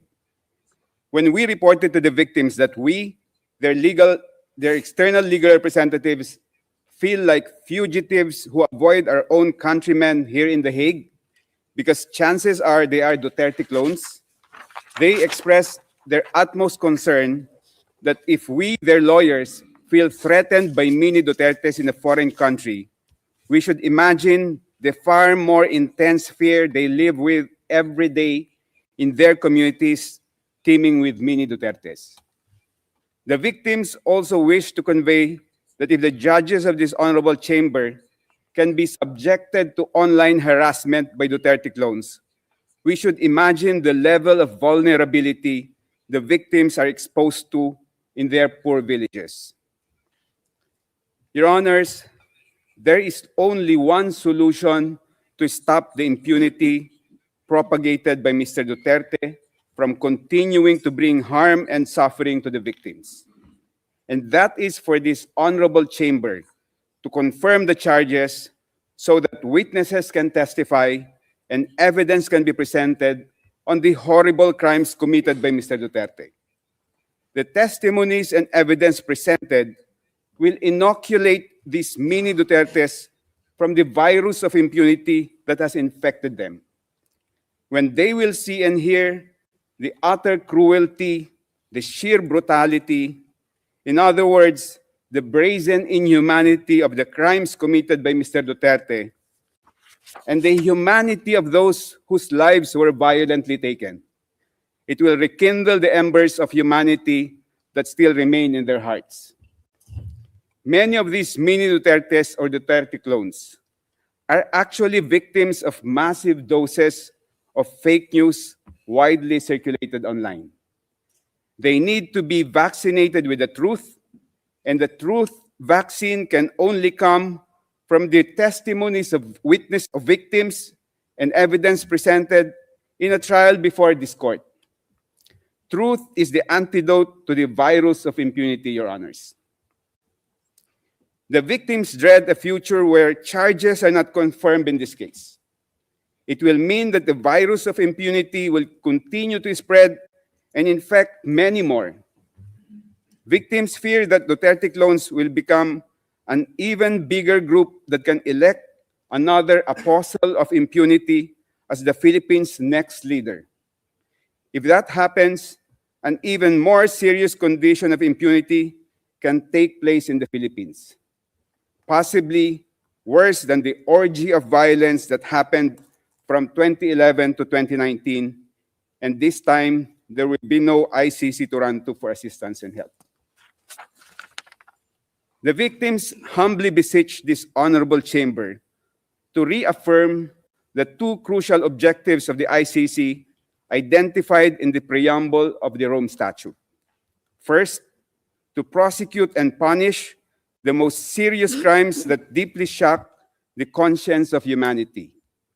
And second, to put an end to impunity and to contribute to the prevention of crimes of unimaginable atrocities. If this chamber confirms the charges, this court will achieve its first objective of prosecuting and, if convicted, punishing Mr. Duterte for the unspeakable crimes he is charged with. But achieving the first objective will not automatically make this court attain its second objective. Merely putting forward the evidence gathered and the theory of liability of the prosecution will not necessarily resolve the second objective. This court should allow victims to testify, and the record of the proceedings must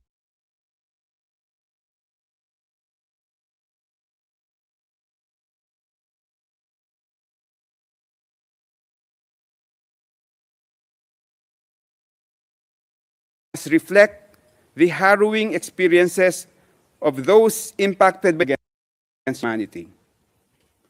It is the and the brutality. In other words, the utter inhumanity of the crimes masterminded by Mr. Duterte, so that the people who adore and idolize him, the people who have become disciples of impunity, will see for themselves the inhumanity of the suspect. For this to happen, the charges should all be confirmed. The virus of impunity that has spread all over the Philippines is very grave and serious, Your Honors. Imagine a leader like Mr. Duterte, who proudly and publicly proclaimed his aspirations of following the footsteps of Adolf Hitler when he said, quote, "Hitler massacred 3 million Jews. Now there are 3 million drug addicts. I'd be happy to slaughter them," unquote. And yet, he is worshipped by a huge number of Filipinos. In so many countries, you will need to hide your adoration of Hitler. Mr. Duterte flaunted it, and his fanatics are unaffected by it. Mr. Duterte has pronounced so many other horrible declarations meant to promote and encourage impunity, as it will be detailed tomorrow by my colleagues. And yet, he is idolized by a multitude of Filipinos. The defense will claim that he was merely bombastic and acerbic when he made these statements.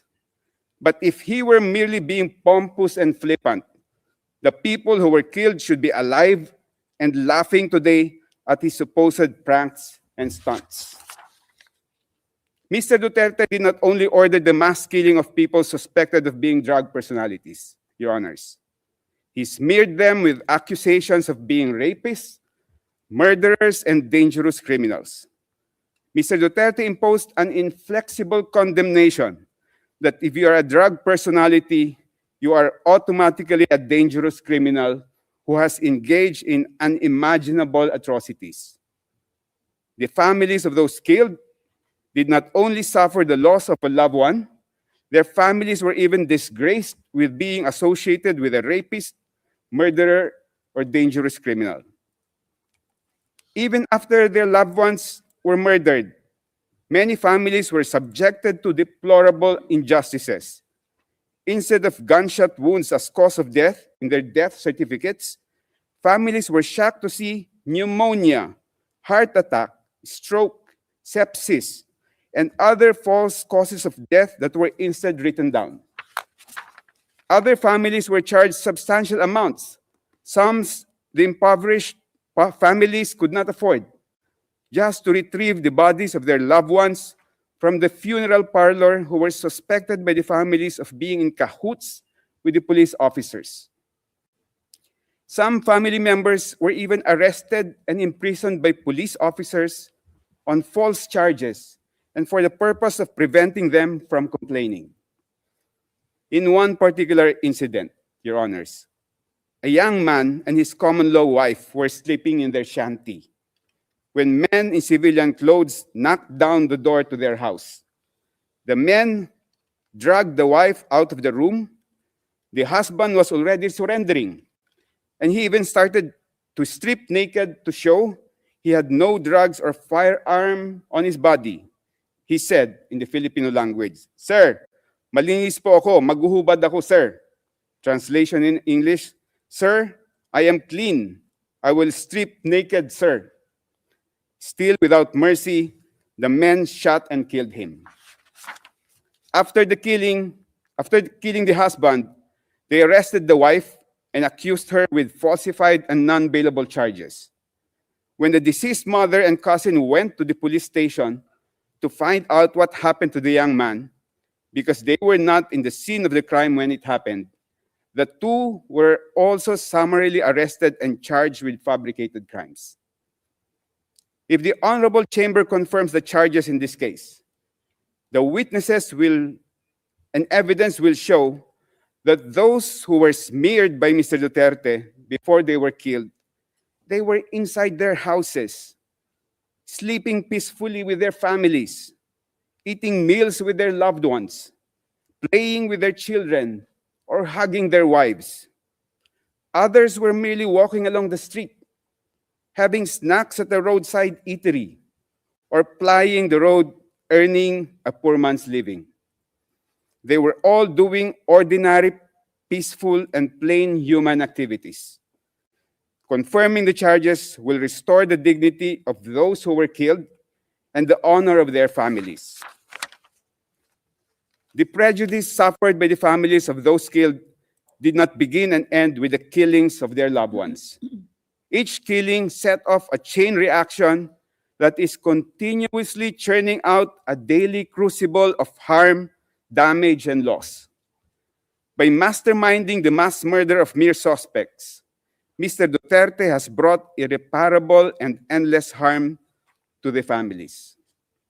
An overwhelming majority of those killed were the sole breadwinners of poor families. These families were dependent on each day's wage for their daily sustenance. They were hand-to-mouth families. With the death of their breadwinners, the widowed spouses, a majority of whom are women, have had to take on the roles of two parents. On top of taking care of their children and maintaining the household, the widowed spouses now have the additional burden of being breadwinners for their families. Families have been driven to even far more serious destitution, Your Honors. The damage to the children is immeasurable. Their development and upbringing have been permanently compromised. They have been walking through life with one missing parental limb. Losing a parent under very dire economic conditions and under the most violent circumstances results in wounds that will never heal and that will absolutely render them handicapped for life. And then there's the indescribable anguish of parents who lost a child. No parent is supposed to outlive a child. Parents suffer a lifetime of grief when a child dies ahead of them. And the lifetime grief is unimaginably worse when a child dies under the most inhuman circumstances. The crimes masterminded by Mr. Duterte did not only affect individuals but whole communities.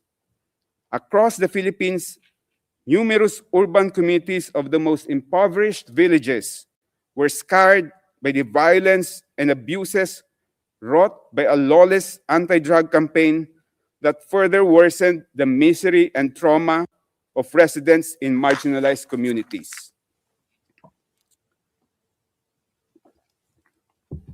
In one illustrative instance, Your Honors, after the father of a family was killed inside his house by police officers, the entire neighborhood was so traumatized that for almost 3 months, and during the coldest months in the Philippines, they abandoned their houses at night and instead slept in the open public market. They did not feel secure inside their houses because there would be no witnesses if the police would just barge in and shoot at them. In the public market, the presence of many witnesses, they thought, will deter the police from shooting and killing them.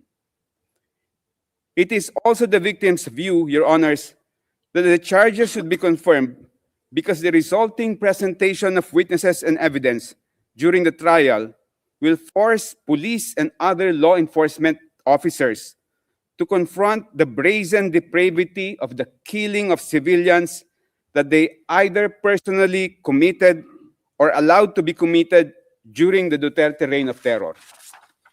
In one operation, the police summarily killed 3 men, 2 brothers and 1 friend, in the very early morning. The police declared that the 3 were nanlaban. They fought back. But the neighbors saw otherwise. The whole neighborhood was so horrified at the macabre treatment of one of the fatalities. The bullet-ridden body of one of the 3 men was brought out from the 2nd floor window and dropped to the ground because the police could not bring the body out through the doorway. When the body hit the ground, the neighbors recoiled at hearing the body emit a cry, aray. Translation in English, ouch.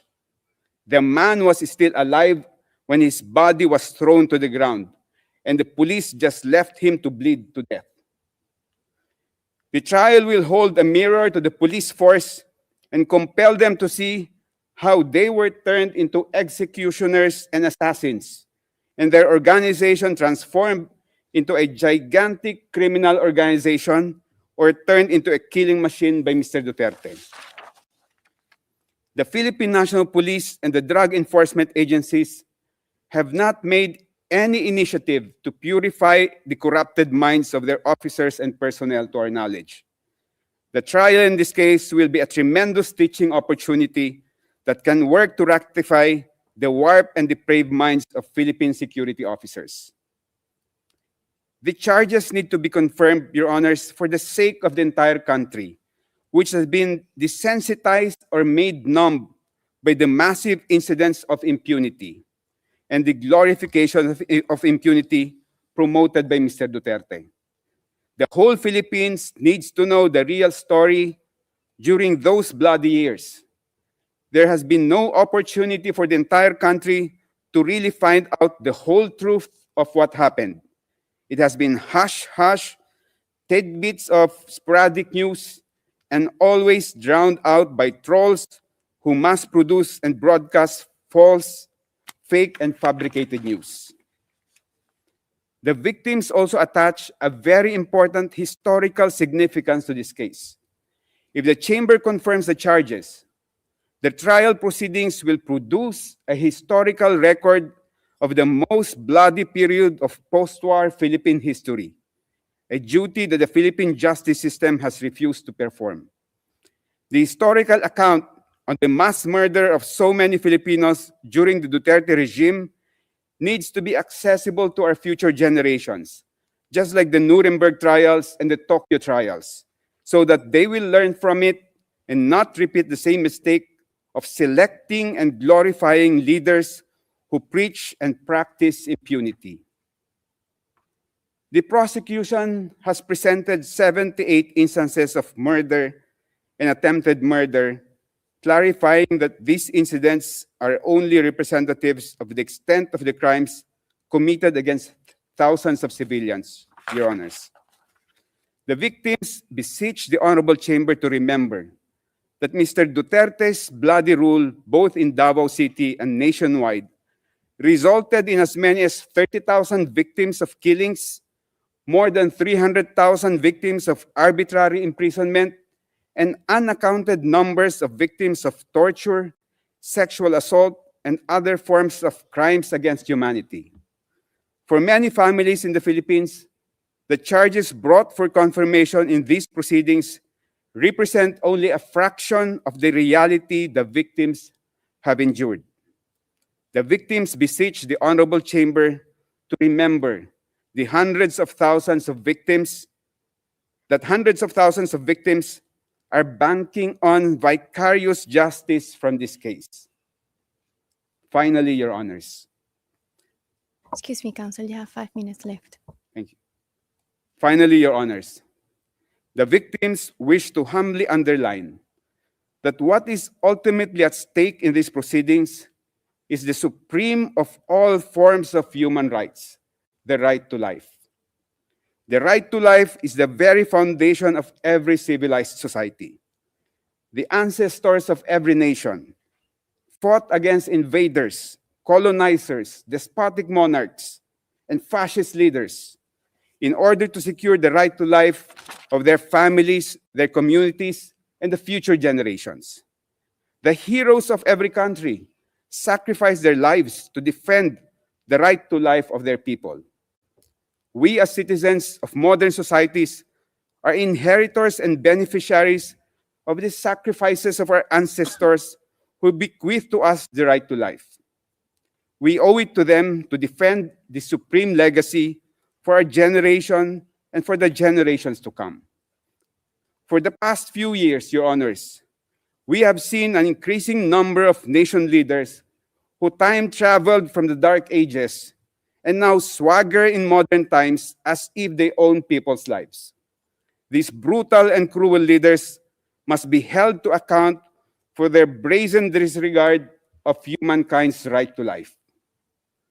Our ancestors fought in the battlefield to secure a right to life. In these modern times, the battleground for the fight to protect our right to life is within the four walls of this honorable court. May the God of life, the God of humanity, guide the honorable members of this chamber. Thank you, Your Honors. Merci beaucoup, Maître. Judge Motok, thank you very much, Counsel Butulian. Now over to the defense. Mr. Kaufman, please. And I thank Mr. Butulian for his intervention, but I feel that I ought to remind him that this is a court of law which decides matters on the basis of evidence, not on the basis of political demagoguery, and not on the basis of a desire to effect regime change despite the democratic will. And certainly not on the basis of statements made by Ombudsman Jesus Crispin Remula, who professed that domestic justice will be denied, according to Mr. Butulian, because of the lack of forensic reports and police reports. Now, I don't know which case Mr. Butulian's metaphorical ship sailed into, but he clearly hasn't read the evidence. Whilst he was speaking, we examined the evidence, and out of that evidence, we found at least 35 reports substantiating 49 of the incidents which are mentioned in a document containing the charges. Your Honours, Rodrigo Duterte was and will always remain a unique phenomenon. His style of statesmanship was novel and unpalatable to many.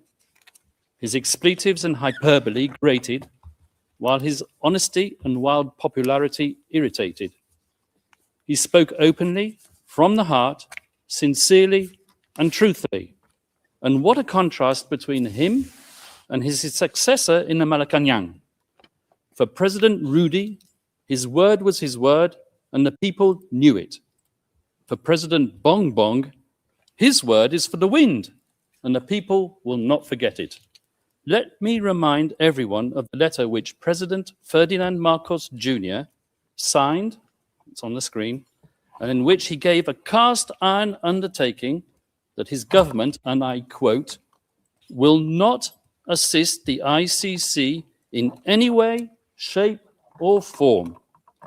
Well, as we know, he failed to keep that promise. Rodrigo Duterte was unconstitutional and unceremoniously hauled off to The Hague. And when called upon to defend his master's actions and the said letter at a Senate committee hearing, the then Secretary for Justice, once again, Mr. Jesus Crispin Remula, persisted with the same dishonest theme. And I quote his words, "We did not assist the ICC. We continue with the very tenor of the letter that we did not assist the ICC and we did not have any contact with them." So he said, but with a document emanating from the prosecution team opposite and disclosed to us a mere week ago, not as information material to the preparation of our defense, but as exonerating evidence, we can now substantiate what we have suspected for a long time.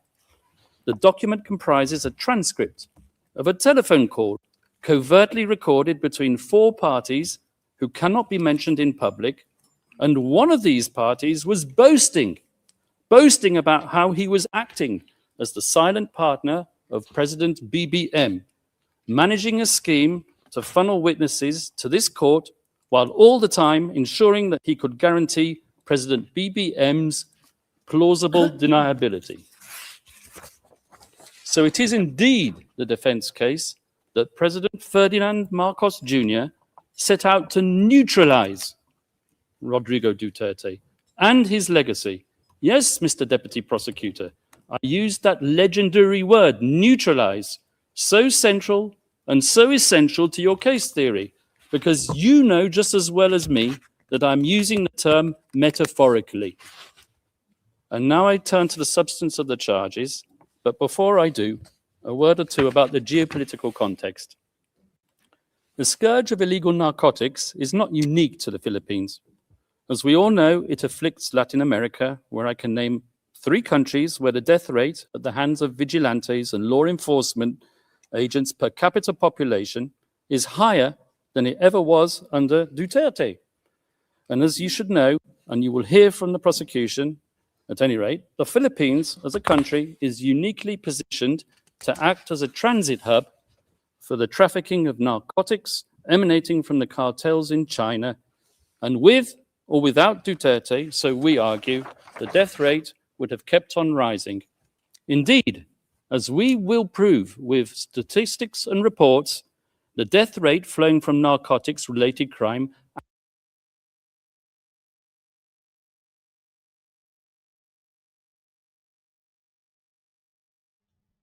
Shit.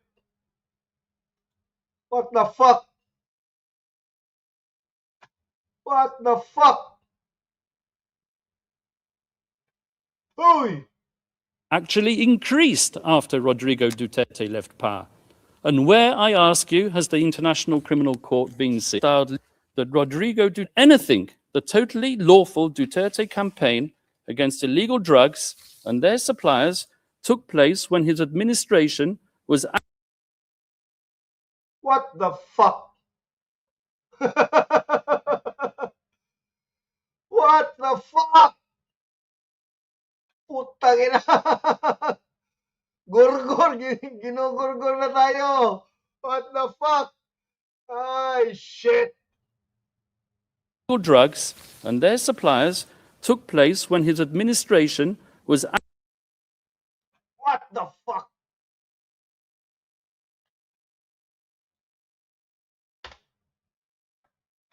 drugs and their suppliers, illegal drugs and their suppliers took place when his administration was... What the fuck? Shit. Teka. Hanap tayo ng iba. What the fuck? Punyeta. Punyeta.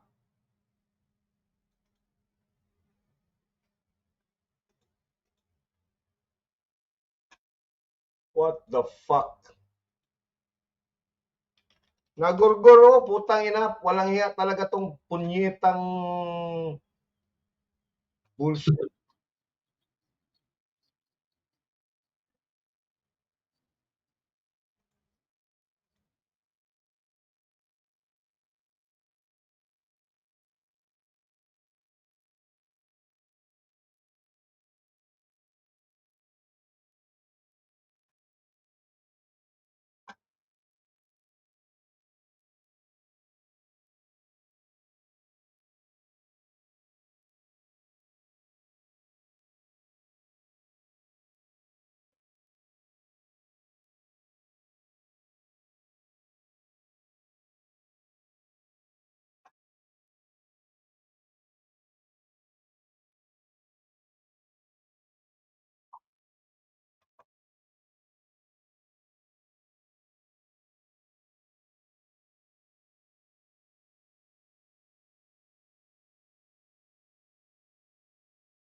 Putang ina. Walang sound. Bullshit. Walang iya talaga tong mga putang ina. Ito.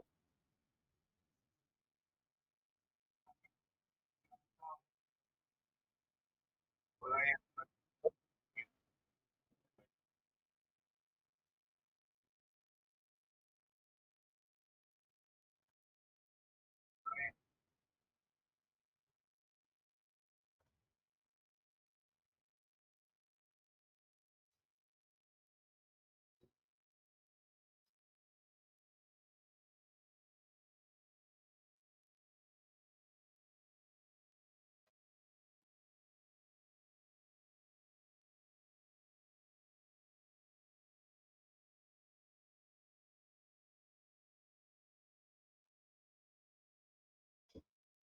Walang iya. Wala pa rin.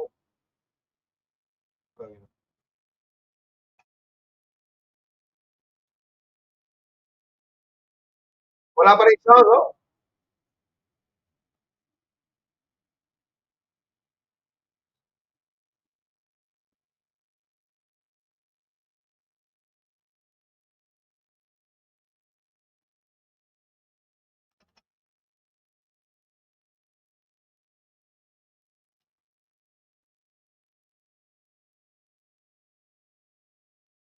Punyeta.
whether there exists evidence which the prosecution has failed to produce. And I say this with justifiable cause, particularly with respect to the Duterte rhetoric, as we will prove during the substantive part of our submissions. The notorious speeches on which the prosecution relies have been cherry-picked to suit its narrative, while ignoring the many other speeches when the former president tempered his bombastic language by clear reference to the principle of lawful self-defense.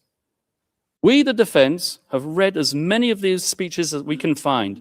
In fact, in our poky little office on the top floor of the furthest building away in this complex, we have a counter which ticks and ticks.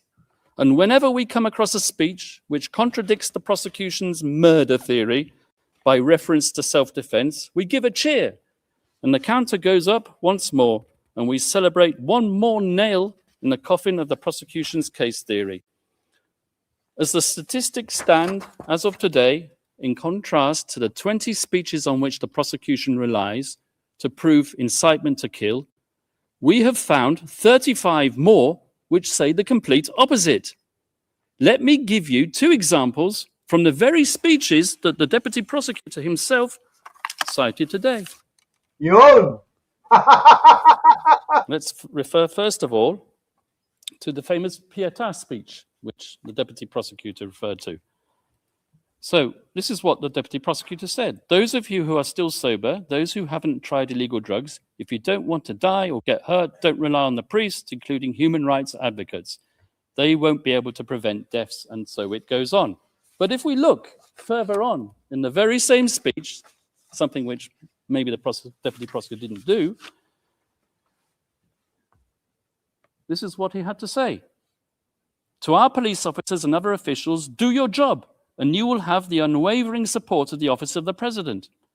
I will be with you all the way. Abuse your authority, and there will be hell to pay, for you will have become worse than criminality itself. There you are. You have it straight in your face.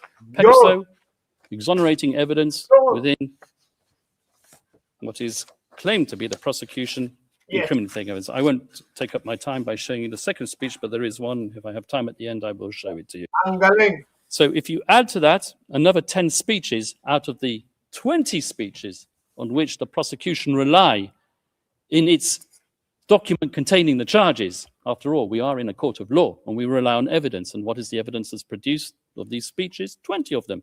10 of them, I submit, and we will show this in the substantive part of our submissions, contain exonerating evidence which support the defense case theory. In other words, if you add the 10, which we've identified in the prosecution's 20, to our total of 35, we come to 45 speeches versus 10, which we say support the use of force only in self-defense. That is 350% more speeches in favor of our defense and 354% more reasons not to confirm the charges. And you can bet your bottom dollar that at the end of today's proceedings, either the victim's self-styled legal assistant to ICC counsel or a prosecution intern will be tasked with scouring the web, looking for the means to prove Kaufman wrong. And I will declare it, and I'll declare it loudly and clearly, as if the prosecution didn't know it already.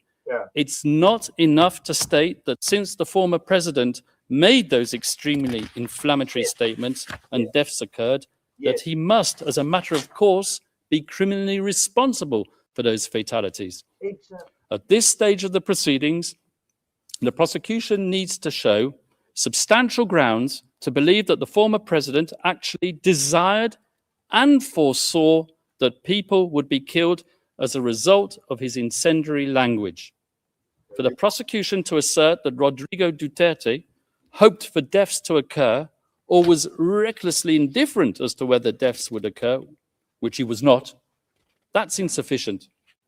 So once more for the record, Rodrigo Duterte's language was aimed not at suspected drug pushers as the prosecution would have it, but directly at those poisoning society with their substances, and not, I stress, with lethal intent. His rhetoric was calculated to arouse fear and obedience. to instill fear in their hearts, and to inculcate a respect for the law in their minds. Nothing more, nothing less. That was his intent, and it was not criminal. And as many of these drug pushers demanded to enter prison, I remember seeing the images on the television, lining up to surrender and to enter prison. Now, I challenge my colleagues opposite to prove otherwise, because as we all know, in a criminal process, the burden of proof is on the prosecution. They brought this case and they need to prove it. Rodrigo Duterte need not convince the world of anything, and that is to his fortunate advantage given his current medical condition. He stands behind his legacy resolutely, and he maintains his innocence absolutely. Now, I turn to the general fairness and objectivity of the investigation, which, as we all know, is meant to be an impartial evidence-gathering exercise. As an ex-prosecutor myself, I'm used to investigating agencies pursuing all reasonable lines of inquiry, assimilating all testimonies, and digesting all documentation and forensic evidence, recommending who to target for prosecution, but not so with this prosecution. When we, the defense, study the course of the investigation in this case, one thing is plain as a pikestaff. The chief prosecutor of this court, Mr. Karim Khan, not only failed miserably to carry out his duties under the Rome Statute, requiring him to examine exonerating circumstances as well as incriminating, but he single-handedly contaminated it, so we alleged, by pursuing a one-track crusade with a view to a predetermined objective. Let me explain. Although the ICC officially authorized an investigation into the so-called Philippines situation in late 2021, it was deferred a few months later back to the Philippines for the official investigation to resume only in late 2023. But the real meat of the investigation into count 1, relating to the activities of that fictitious construct, the Davao Death Squad, had effectively started way before then, with the sole objective of nailing Rodrigo Duterte. Indeed, all the way back in 2018, during its so-called preliminary examination, the prosecution had an individual who will be referred to as P1, handed to them on a silver platter.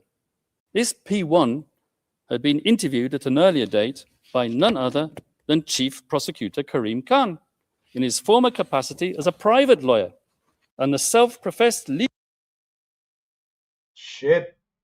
Putang ina. No broadcast. Naputol.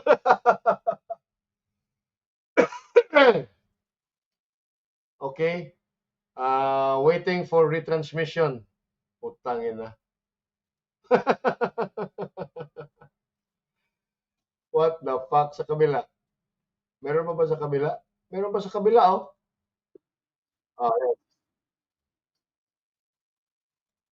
Yan. Ito. Dito tayo sa ano. Corridors of the progressive left law faculties far away in the United States Hey, wala tweet ka their ba? research and publish their articles pontificating about crimes against humanity, Wala. systematic attacks against the Ito. civilian population. Kanina to eh. Bakit ba tong Facebook? Late. Ayun. Oh, wala na rin yung Facebook, oh. Wala na rin yung Facebook nila. Ito, oh, wala na rin yung Facebook nila. Okay? Balik tayo sa YouTube. Walang iya talaga to, putang ina. What the fuck? What the fuck? What is going on? Shit. Teka. What the fuck? Teka. Teka. Shit. Oh, wala pa talaga, oh. Ang galing, oh. Teka. Wala na, putol. From the source talaga. Walang hiya talaga to. Boss EB, ang daming ads. Ads saan? Dito sa YouTube? Tingnan mo, oh. Kanina, ang galing-galing ng connection nila na yung prosecutor at victims. Ngayon, putang ina, oh. Oh, walang hiya. Pero very interesting, bago ko makalimutan. Di ba kanina sinabi ko na itong sinabi ni Butuyan, no? Na yung words lang ni Boying Rimulya, no? Yun ang sinasabi ni Kaufman. Dapat merong ebidensya. Paano ngayon ipoprosecute yan, ipoprove yan na meron kang ebidensya? Samantalang sabi ni Boying, walang ebidensya. Na-erase nga eh. Di ba? Tapos, yung sinabi ng Butuyan din, no? Ng mga speeches ni Digong, no? It cannot convict him. A man cannot be charged for a crime just because he said so. You have to prove that that man who said that committed the actual crime. And it should be based on evidence. Ngayon, kung rhetoric versus rhetoric lang din naman, ngayon, nagpalabas ngayon si Kaufman ng kumpleto yung speech na yon, no? Na nandun. Na kaya kayong mga opisyal, mga pulis at mga opisyal, magtrabaho kayo, gawin ninyo maigi yung mga trabaho ninyo, kasi pag kayo ay hindi, mas masahol pa kayo sa mga kriminal. Di ngayon, wala. Pinutol nga ng ICC. Naputol yun sa ICC, no? Even sa website nila. Even sa website nila.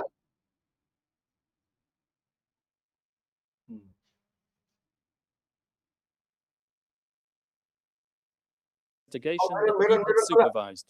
Meron pala. An investigation in the course of which he concealed his former role as the victim's counsel, who had deemed our client a suspected murderer as far back as 2018 and right up to the very day before this pre-trial chamber issued its arrest warrant.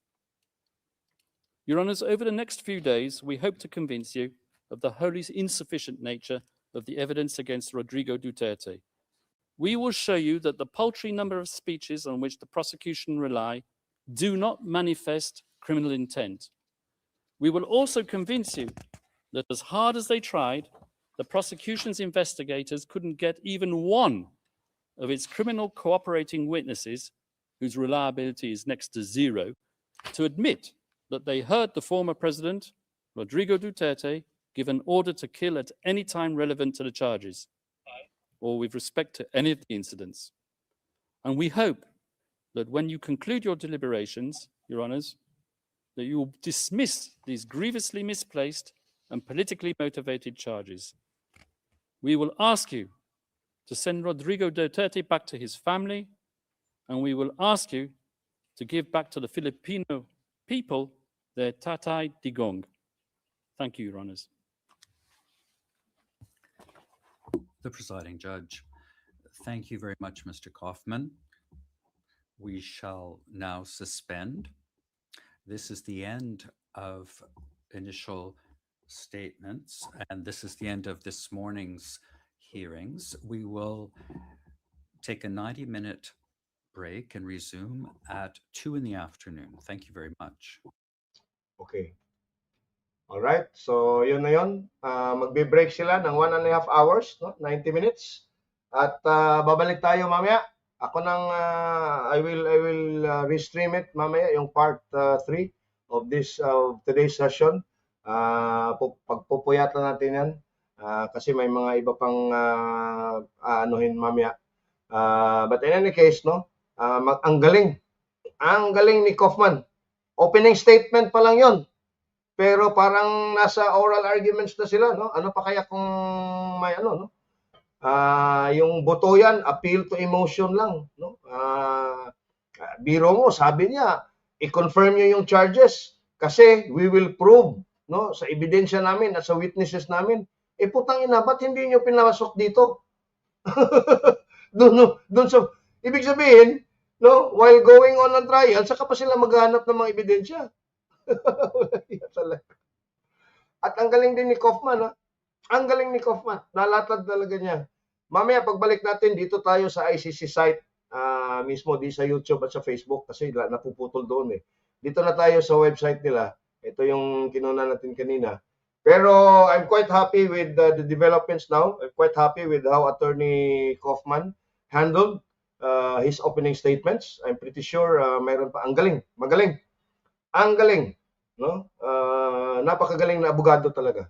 Very, very good. So now, Kaufman is vindicated. I'm sure marami nagka-question din kung ano ba kasi hindi nga natin alam paano ba talaga gumugulong ang isang kaso diyan sa ICC, no? Dito lang tayo. Pero as far as I'm concerned, I'm not wrong with my opinion on Attorney Kaufman. At ngayon nga, kanina, ay pinakita niya gaano kagaling ang isang Attorney Kaufman. Saludo po kami at nag-uumpisa pa lang tayo. Hopefully, ay maipanalo at maituwid nitong si Attorney Kaufman ang itong confirmation of charges at hindi nga ma-confirm. Kasi pag hindi na-confirm, meaning to say, walang probable cause, no? Walang kaso. At hopefully, in the next, kasi 4 days yan eh. Last hearing is February 27. Dapat within 4 days ata, 4 business days, magpapalabas na ng desisyon ang pre-trial chamber whether to accept the charges, confirm the charges, and bring former President Duterte's case to trial, in which case it will be transferred to the trial chamber. So, very, very interesting 4 days ito. Ngayon, bukas, break sa Wednesday, and then Thursday, and then Friday, lalong-lalo na sa Friday, kasi nandun din yung review for the continuing detention, yung patuloy na kabilanggo ni former President Duterte, i-review din towards the end of this confirmation of charges hearing. And we hope, no, na kasi pag na-drop yung charges, makakauwi na siya. Pag natuloy man yung trial, we are hoping na in this review now, kasi bawat taon i-review yan kung kailangan pa ba talaga siyang ikulong dyan, hopefully mag-grant yung kanyang interim release pag ito man ay mag-prosper into trial. But we are hoping na Attorney Nick Kaufman will do an excellent job, and in which case I think he will, and his team, in fact, will do an excellent job. It's up to the pre-trial chamber now. Pag hindi sila bayad at hindi sila ma-influensya, most probably, hindi nila i-confirm yung charges. Otherwise, huwag tayong mag-ano ng expectation natin kasi I still believe na they will milk Rodrigo Duterte. To make the ICC relevance, dapat andyan pa ang isang Duterte na nasasakdal. They will milk Duterte for whatever it's worth para continue yung funding ng ICC, continue ang relevance ng ICC. Anyway, thank you po. Maraming po salamat. Pasensya na kanina at may mga daming napuputol. Pero again, we've been proven right at it seems na magkapareho yung argumento natin with Attorney Kaufman. At salamat po sa mga nandito at patuloy na sumusuporta kay Tatay Digong. I'll see you again mamaya in 1.5 hours. Panibagong live. I will end this live and then I will post a new live stream. All right, thank you so much. We are not Filipinos for nothing. We love Tatay Digong. Thank you. See you later.